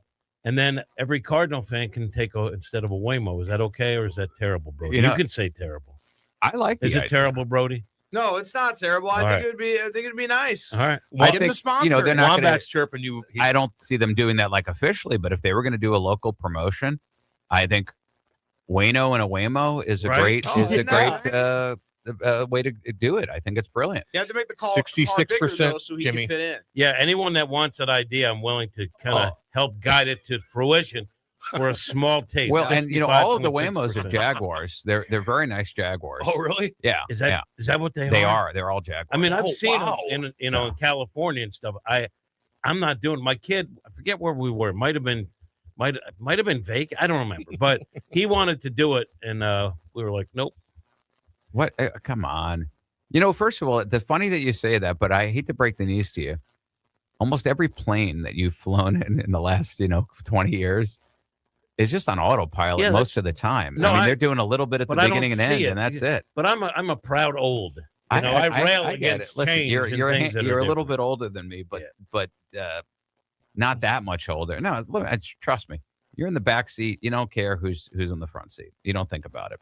Now, if you're in the front seat and you're looking over, it might be like, what the hell's going on over there? What's that movie with Arnold back in the day? Oh, that was Total Recall. Recall, baby. With those Let's go. those little cabs with his head Creepy spinning all around. That's what he wants, but he wants it to be Adam Wainwright. He wants it to go around. That's what I want. But even like when I've flown in helicopters or like private jets where the pilots are right there, little planes where I've flown on, then you're like, yeah, I don't want to see this either. That's true. I don't. This You- guy's why- my why- pilot. Wait a minute. Listen, why, on what occasion? Why would you get in one of those small planes?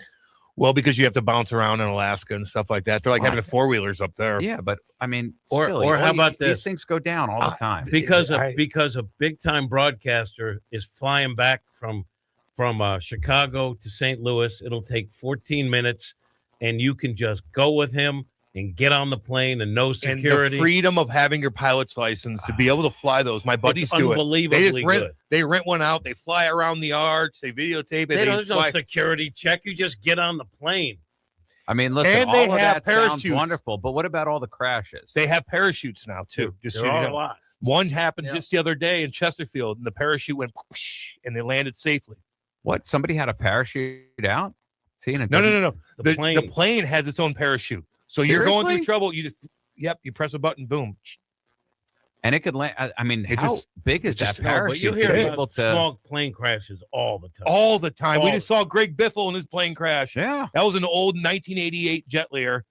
And they had a pilot and his son, and the son didn't know how to react, and the pilot didn't know. It just goes. I mean, it's Oh, I yeah, don't know. yeah. I don't like them. I don't like air shows either.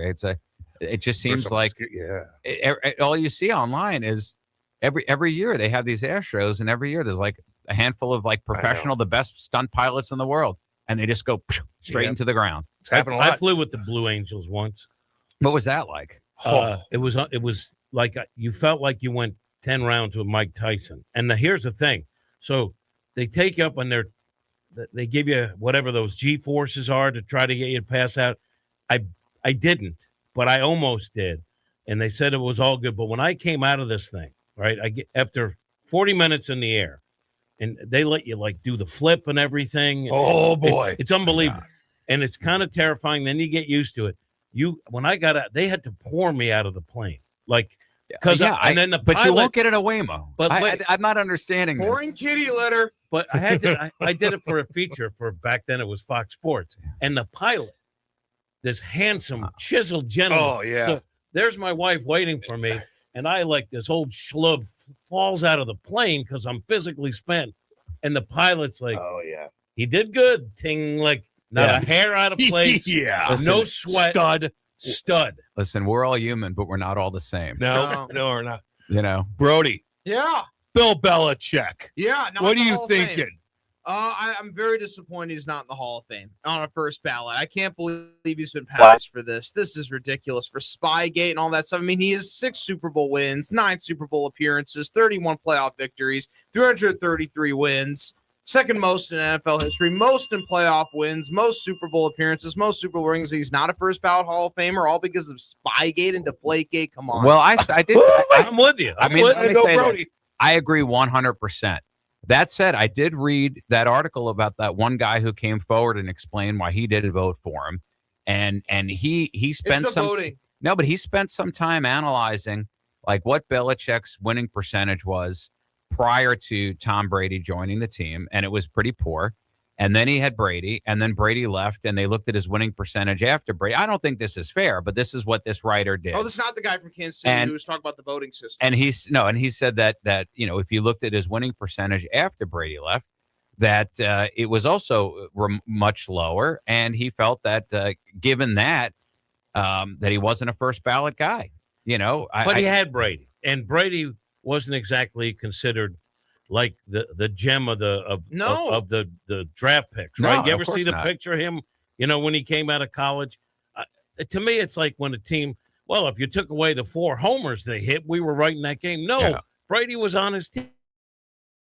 It's not like he had a very long coaching career before Brady or a very long coaching career after. Like any team loses a superstar quarterback is going to go through 1 to 3 years of kind of rebuild. Yes. And so like that was going to happen regardless in New England. I don't care who the head coach there was going to be. And as far as what happened before, he was a young coach still learning. So And look how many really good players he helped. Like they weren't top draft choices that became really good Julian in his Edelman, system. Danny Amendola. So, I can name a lot. Yeah, and even the play where they won, where the interception against the Listen, Seahawks, like he saw the play, changed Malcolm it, Butler. like, I think that there, I have no evidence of this other than my experience in this planet as a human being. But I think there's a lot of Belichick hate. For one, he's a surly guy. Yes. So Yeah, it's not he's an like ass. it's not like he's the kind of guy that people are going to rally because of how likable he is. He's not charming. And then when you see him with this girlfriend who's 50 years younger, I think there's a weird thing. A middle-aged guy with a younger woman, there was a time where that was a sign of, that's success. We used to call these people their trophy wives, right? I mean, that was sort of the thing was, there was a great line that Bob Newhart had once where they would say a man owes his success to his first wife and owes his second wife to his success. And I think that's a brilliant observation. But I think times have changed. And when you see that dynamic, especially as like 50 years or 49 years of age difference, it's creepy. It feels like weird and wrong. And the pendulum has swung the other way. And you are not coming off as the man, and she's not coming off as a trophy. I agree. She's coming off as your granddaughter, and you're coming off as a pedophile. And that's not going to get you in the Hall of Fame on the first ballot. Okay. That's how, it's I'm If sorry. penalize Tom Listen, Brady, I'm going to be upset. did your opinion of Belichick improve or go down when you saw that he had a girlfriend who was 24 years old? I still It did for me. Oh. Well, I'm going to say, listen, I separate the artist from the art. Oh my God. I put him in the Hall What of about Fame. Leo? Well, listen, Leo, at some point, if he continues to never have a girlfriend over 30, Over 25. at some point, it will start being very creepy. As it is now, he's only 51 years old. He looks pretty good. And he looks damn good. And he's a celebrity, and he's got all of his hair, and he's, what that have son you. of a gun. But let me say this. If that doesn't change, absolutely, it's going to get to a creepy level. He gets to 65, 70, and his girlfriends are still under 25. Yeah. All of a sudden, this is sicko. What about Dan Blazerian with 20 supermodels going everywhere and they're all hanging off of him? You know what I'm talking about? Yeah, No, I know who you're I talking don't. about. Who's he talking? I I don't know. All I know is that just like you, Hefner, we all saw it, right? If people old enough know, It was creepy. yes, Creepy. in the 70s and 80s, it was cool as can be. And he was hanging out with Barbie Benton and all the other, man. and he's wearing his robe, and it seemed right. And then he got to a certain age. The girls didn't age, right? But they he just kept did. getting replaced. But he did. He was weird. And at a certain point, it was like, dude, just die already. You're making us all a little not sick. die, but just Die find other already. interests. Die already. Paint. Get a wheel. Get a kiln. I mean, do some pottery. What about like when like Al Pacino's still breeding at 90 years Let old? me tell you. Yeah. I mean, you got to separate the artist from the art.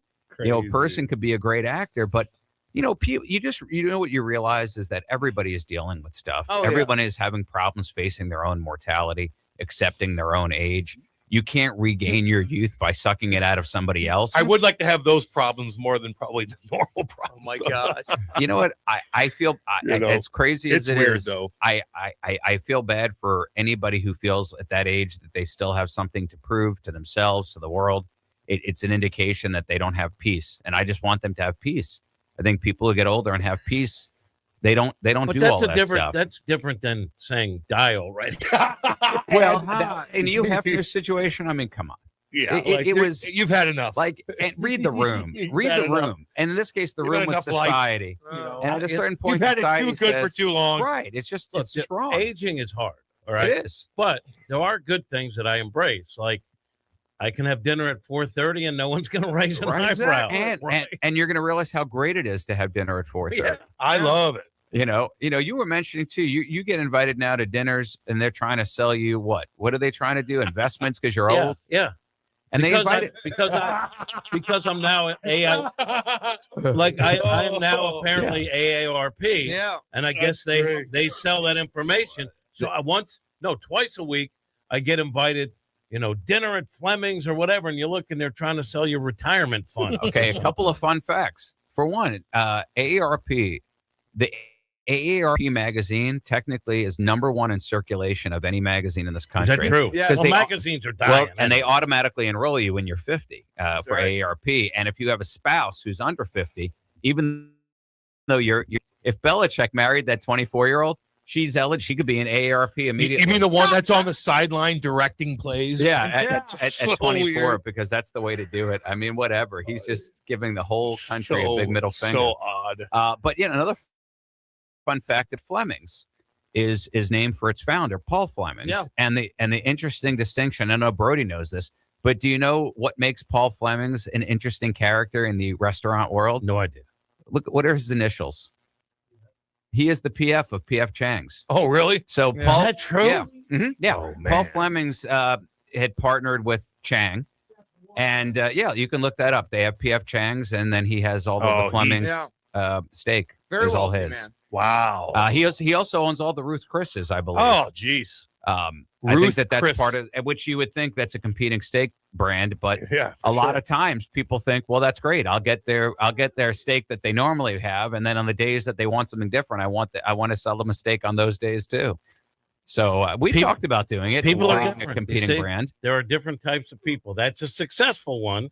Cam, you and I are not. Nope, not at all. Oh man, PF Chang's. How many of those are around?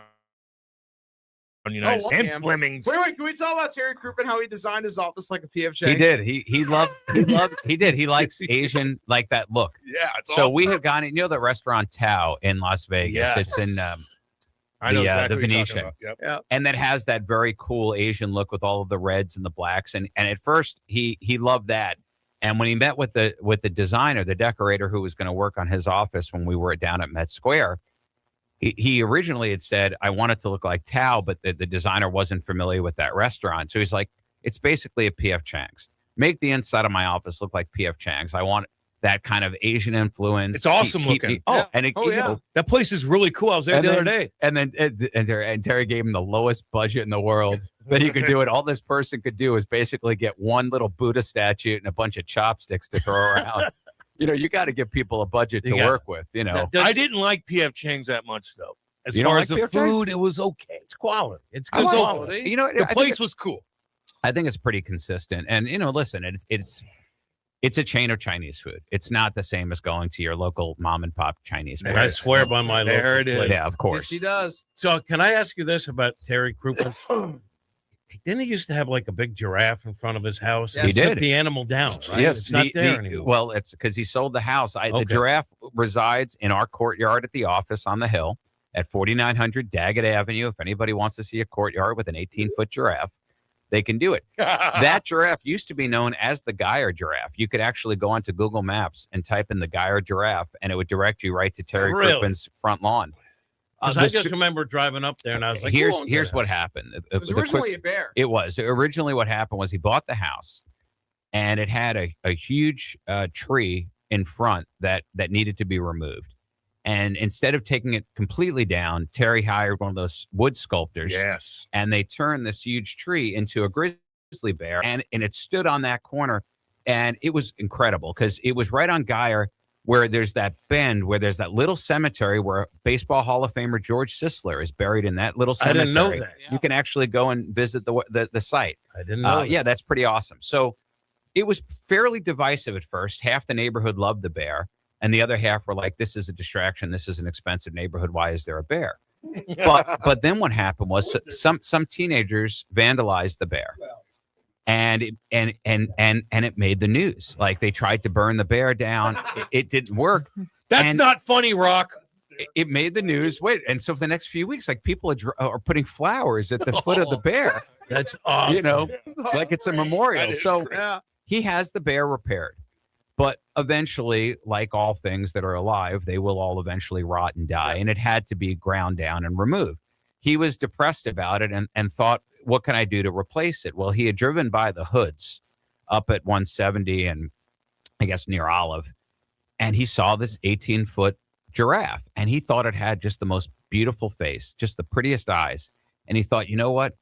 I want that giraffe to take the place of the bear. So he had the giraffe brought out there and bolted in, and it became the Geyer giraffe. And then when they sold the house, because he bought it. Now he's living at the Chase, actually. They have condos in there that are pretty awesome. But he's like, do you guys want the giraffe for the courtyard at the office? And we thought, heck, free giraffe. Why not? Little did we know And to that take a crane. we had to to transport a giraffe. And then we had to hire a crane operator to lower it into our courtyard. Oh, my goodness. And then we had to hire a concrete guy and with bolts to bolt it down. And by the time it was done, a free giraffe cost us like 15, 20 grand. So, but people talk about it. But listen, I mean, here's Jim totally unrehearsed asking about the guy or giraffe. Of course. So yeah, that is the long story. I like the bear idea though. Like the bear is pretty cool. He did it in his backyard too. When he had the sculptor there, he basically said, "Can you do other stuff in these other trees?" And the sculptor went around to all the trees and started carving birds and squirrels into different like trees, and it was pretty awesome. Why did he move? Or is that too personal? No, you know what? What had happened was they wanted to buy a house on the hill. We had moved the offices there, and his wife wanted to be on the hill. Her whole family was on the hill. And then life changes occurred, and he decided he wanted to be in the Chase. And so now he's in the Chase. Chase is great, too. Yeah. Well, you know what? He's a smart guy. And, you know, when you're smart, you learn how to simplify your life a little bit. And the advantage of living in a condo in a hotel like the Chase, you get all the amenities. Yes. So he gets housekeeping. Which is amazing because if he didn't have housekeeping, he'd never clean the place. Exactly. And this is not a guy known for his upkeep. Cleanliness. Come on. You know, I mean, upkeep is not on the list. He has to wear a bib when he eats. Yes, I mean, he's a sloppy guy. Oh yeah. But they have full gym facilities. They have the movie theater. They got 3 restaurants, and a room bar. service. They got room service to bring him his that's food. it. They have I'm dry sorry. cleaning services. They have that's valet it. parking. Rick Majerus lived there when he coached SLU. Is that right? Wow. Yeah. It's just a smart move, and a couple of his best friends live there too. So he's got a That's social the way to life go built at that into it. point. That's when he's here. Right now, winter. He's down in Naples in Florida, Oh, and God, his almighty. best friend also winters in Naples. So they Rich just Klein. they just hang out together all winter. Winters in Naples, Jimmy. God dang. You know Man, what? oh man. Maybe Terry But will invite us. But let me tell you, Sure you he know will. what? Terry is not a fancy guy. He is very down to earth. If you hang out with him, he's one of those guys that would even when he goes to a nicer restaurant, if they have like a really good hamburger on the menu, it's what he'll always order. Yep. So even when we go to like 801 Chop or something, or what was the other one we went to? But he just wants the burger. Yeah. Well, some of those burgers are unbelievable. Like Danny Olive- Gunn's burger. Oh yeah. Olive and Oak burger. Oh God, yes. That's unbelievable. Chrissy Pondoff, a little shout out. Yeah. But when you're in Florida, everything's just easier to be happy. Like you're sitting outside and you could smell the ocean air. Yeah. Like that's all I need. And some music right there. I think also getting out of the cold, especially when you're older. Oh my God. You don't want to be walking on ice and snow. No. You're going to slip. You're going to hurt Ages yourself. you. Yeah, It your does. Bones creak. Yes. You know, he's got to keep his body, supple. You're wearing insane clown posse shirts, Terry will. He will. He used to go in on Hot Topics. He's a juggalo? Yeah. Juggalo, Oh, yeah, he baby. is. I can't believe those guys are still alive. Oh yeah, they are. They are. They have Yep. JCW going. That's Yeah. hilarious. Now, Brody, just to turn to you for a minute, since we are on and want to get your take. The Cardinals trade Brendan Donovan. Yeah. You guys, I'm sure, probably talked about that this morning. Oh yeah. What's your take? And then Jim, I just want to hear, not that I want to hear what Cam says, but I'm just curious because you're don't. in it. Yeah, Okay, no, I mean, fair listen, enough. Brendan Donovan, he has, he's a solid defender. He's one of those guys that at one point in time, you thought the Cardinals were going to have him as a building block for their lineup of the future. But unfortunately, with the way that the Cardinals are now, and they're trying to rebuild, and just, you don't want to really have to re-sign Donovan in 2 years. He's still under team control for 2 years. You want to maximize his value. You decide to trade him to the Mariners, and they've got some solid prospects back. And, Sinja is really the main one, the pitcher. Hopefully he pans out and hopefully helps the rotation for, a few years down the line. But, Brendan Donovan, a really solid player, solid defender, solid contact hitter. He's going to add to the Mariners lineup a legitimate second baseman, but he is, you're right, very versatile. And I think Brendan Donovan is going to be just a welcomed addition to the Mariners lineup. And we don't really know what this trade is going to look like. I'm really in a few intrigued. years. I'm intrigued by why they got the third team involved. Why did Because the Rays? they had to move Ben Williamson, who filled in for Suarez at the end of the year, to get that roster spot alleviated. They needed to move Williamson off of that. And the Cardinals get an outfielder who was a second round pick who, decent numbers at at Double-A, and they get 2 comp picks. Right, So yeah. basically, they get 3 prospects too. So to me, it's as I use the analogy, you're getting lottery tickets, Yeah, right? 5 And of them. The number one currency in baseball is controllable young talent, Right. especially pitching. So Senja is that. Senja. And to me, you don't want to lose Donovan because outside of all he can do on the field, Gold Glove, plays a number of positions, also leadership in the clubhouse, which is an intangible. Yeah. So I was sorry to see him go, but this is what Heim Bloom is doing with his build. And to build, you need pieces. You need building materials. So he has gotten a bunch of that. And it also opens the way for J.J. Weatherholt to be the second baseman. To me, exactly. that's where Donovan would probably have played a lot of. Yes. Yeah. Or in left field. But in this case, now you're kind of creating a path for J.J. Weatherholt. And so I understand why they did it. And I think they accomplished what they were setting out to do. And I think it's a good deal for both teams. I think the Mariners are a team that's ready to win right now. Yes, they are. And I think Donovan's going to slot in at second for them very successfully. I think he adds a nice element to their lineup. And it was a volume play. I mean, you get back 5, that goes a long way to alleviating the risk involved. You know, if one of them pans out really well, all of a sudden it's a trade that makes sense and you can live with it. If 2 out of 5 pan out well, and it doesn't have to necessarily be them, you could flip them for somebody that comes in. You get 2, you know, it wouldn't take much to win that deal. And the Mariners do have a pretty good track record for player development in their system. When you look at their 2 biggest players in Cal Raleigh and Julio Rodriguez, you realize that they are an organization that's evaluating young talent pretty well and developing pretty well. To me, that would make a big difference if I'm trading for somebody else's prospects, looking to see how they've done in the last 5 years with the guys that they have developed internally. So I would go pick over like the Braves system because look at how much homegrown talent they have. Brewers have a lot of homegrown talent. The Astros consistently have had a lot of homegrown talent. Seems like every time they lose somebody's coming up in their place. Obviously, the Oakland A's have developed a lot. Now they're not the Oakland A's, but they're still the A's for Vegas now. A's. But not quite yet either, right? Because I know the stadium will come in 2028. Yeah, so they're in this in between period. But that's why I would turn to those teams in particular and try to scoop up whatever guys that they saw something in. And I think Heim, came in saying this is my plan, and understanding that there's going to be some guys that fans like that are going to go, but he's been transparent.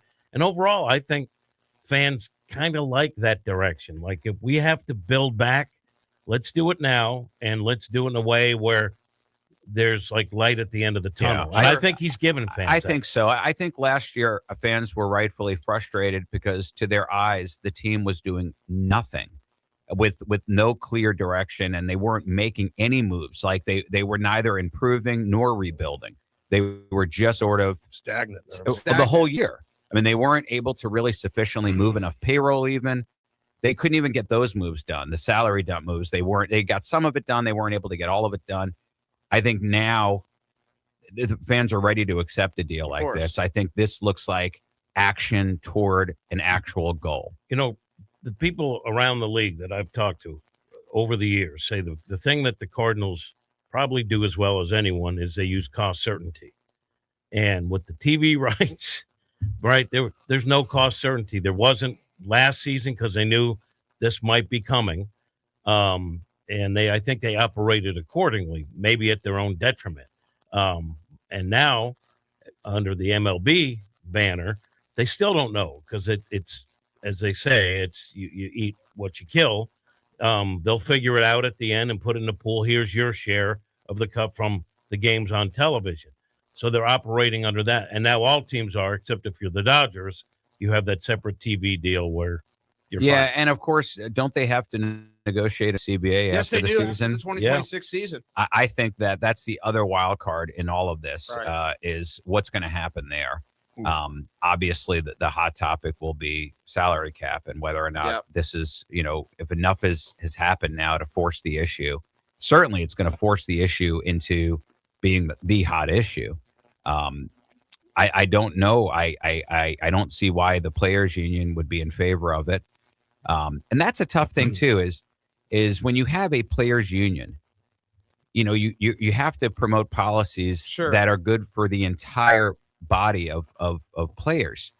And yet it's very hard to advocate for things that don't hurt somebody amongst those players, right? Yep. Now, Cam, you had to have gone through that. You played in Twice. the sport that has these things in place.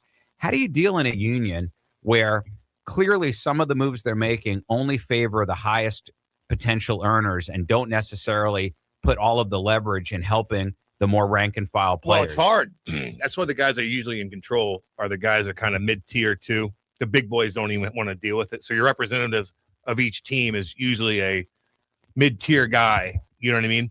That kind of represents everybody. But you're getting screwed. I mean, it helped me in particular for the 04 one, as far as your pension's concerned, like it helped out the guys, that maybe played a long time, didn't make a lot of money, but they're on the roster. So Right. that kind of adds up. So there's a lot of good stuff. But that second one, man, in 2012, being locked out for a year, that ended a lot of careers too. It really did. But they had to get a lot of stuff done. But our voice, I don't know. I don't think it's loud enough, and they're not necessarily representing everybody when it comes to that. Yeah, I think it's very challenging. And just to give the listeners like an example, like a union can choose to prioritize going into a CBA what they're going to put all of their weight behind, Sure. what their deal breakers are going to be.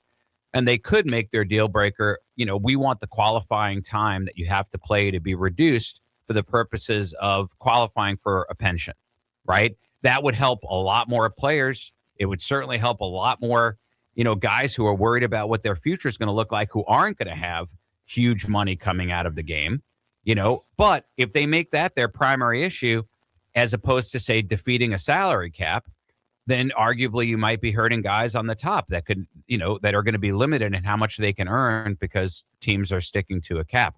Let me ask you a question. In sports that have a cap, I don't know the answer to this. Hockey's got a salary cap. Do most teams then take their salary right up to the salary cap, or are there still a lot of teams that are nowhere near the cap? I think a lot of teams are right at the cap. Right. I don't see. And that's to me right at the cap. And that to me is, if I was as a baseball fan, I would want to analyze the effect of overall spending. Because if I was trying to convince the players union that a salary cap was a good thing, what I'd like to be able to do as a lawyer who makes arguments professionally, I'd like to be able to show them that in other sports, the total spend, the total salary amongst all teams actually went up after the cap, because all of these lower teams that don't spend a lot, right now, they don't have incentive to spend more because they're never going to spend what the Dodgers spent. But just for example, if they knew that the salary cap was at $250 million, and they won't make it that low, they'll probably make it at 3 and let teams grow into it. But if they made it at a number and everybody knew that was the number, I guess there's an argument to be made that a lot of teams that are currently spending well below that would say, well, wait a second. If all I have to do is spend that, and I actually can stand on level ground now with the Dodgers and the Mets, the two biggest spenders in the game right now, maybe they would spend that money. And then the overall total salaries amongst all 30 teams might be more. And if you're talking to the players union and trying to get them on board, what better argument? Because if they're protecting player salaries, the best argument is, well, if more money will be spent on player salaries under this model than under the current model. We have a lot of teams that have a really low payroll, and I think it's probably because they don't think there's a chance for them to compete. Well, a floor would help with that, right? If Absolutely you put it a would. floor in. But talking to former players who say, because my dad used to say, you know what you're worth? Whatever someone will pay you. That's your value. And you take that out of the equation. And they think that overall, now there are stats I know that back up exactly what you're saying. I'm just trying to play devil's advocate. Yeah, no, I'm not even in favor of salary cap. I just think it's coming. I'm just trying to give you, they feel like they're fighting for the future earning power of the next great player that comes down the pike. I don't know what the solution is. I do know this. The sport of baseball is in a good place outside of the really good place. RSNs. But Really good they're place. talking about expanding and doing this and doing that. Baseball is in a good period. I hope they don't mess that up, because fans will rightfully hold it. There's a work stoppage. Now, there's a lot of money to be lost from the owners if they don't get playoff television in during that year when there was a potential lockout. And I hope just cooler heads prevail, because there's a lot of money at stake. There is so much money right now in sports it's a wash in it. It's become far more international because of streaming, the ability to watch these things. The game has become very global. The World Baseball Classic is going to be coming up, and people will once again realize that it is played in around the world. In a lot of ways, one could argue it's the most international of all of the sports because it doesn't require a particular physical type. There are places to play in baseball. You could be 5'6", 160 pounds. We've talked about guys like David Eckstein and Jose Altuve. Soccer fans would bristle. Or at you that, could be though. Soccer fans can bristle all they want. But if you look at the nationalities of people playing in Major League Baseball, more countries around the world are represented in baseball than in any other sport. And I think it goes back to the physical type. You can be 6'7" like Aaron Judge or 5'6" on a good day on his tippy toes like Jose Altuve, and you could be MVPs of the league. The other sports really don't offer that. Football to some extent, there are different body types for different. Cristiano Ronaldo 6'2", and most players are what, 5'6", 5'7"? Yeah, that's a height difference, but there's that soccer. Most players are 5'6", 5'7". No. And there's that soccer body. There's a certain build that these guys, their endurance based. Listen, they're incredible athletes. There's no question. I'm not saying that baseball produces the best athletes. I think hockey actually is the most athletic in terms of the number of skills you need to have to play that at the highest level. Not axe throwing or car racing. What are you looking at, Grant? I'll race you. So he's doing this thing that we're doing for STL Sports Central. Yeah. Where he's battling Matt Adams in various athletic competitions. It's not funny. going great for Cam right now. No, pretty good, but not tied. great. I mean, we're tied. Yeah. Well, that's not bad. I beat him. Well, we can't. All right. Nope. I had to stick up for myself a little bit. All right. We got to go. Brody, anything you want to say before we get going? Absolutely. Of course, every Friday right here on the Loon Information with the Gateway Sports Venue High School Sports Show. So right after this show at 10 o'clock a.m. every single Friday, we're going to talk about all the local high school sports all around the area. And, of course, on Saturdays, we have Wrestling on the Spectrum at 11 o'clock a.m. every single Saturday right here on the Loon Information Station, 590 a.m. KLIS. And we've got I've got both of those shows coming. I got a lot more coming down the pike. I'm looking forward to it, gentlemen. Yeah, baby. All right, Good to see you again, by the way. Thank you. Yeah, glad you're back. Yeah. Great seeing you. Well, we will see everybody tomorrow. Thank you. We'll see you guys tomorrow. It's Hot Take Central 2.0. Hockey parents, be honest. Are your tournaments this season feeling a little unpredictable? You've planned the weekend, booked the hotel, hauled the gear. You deserve a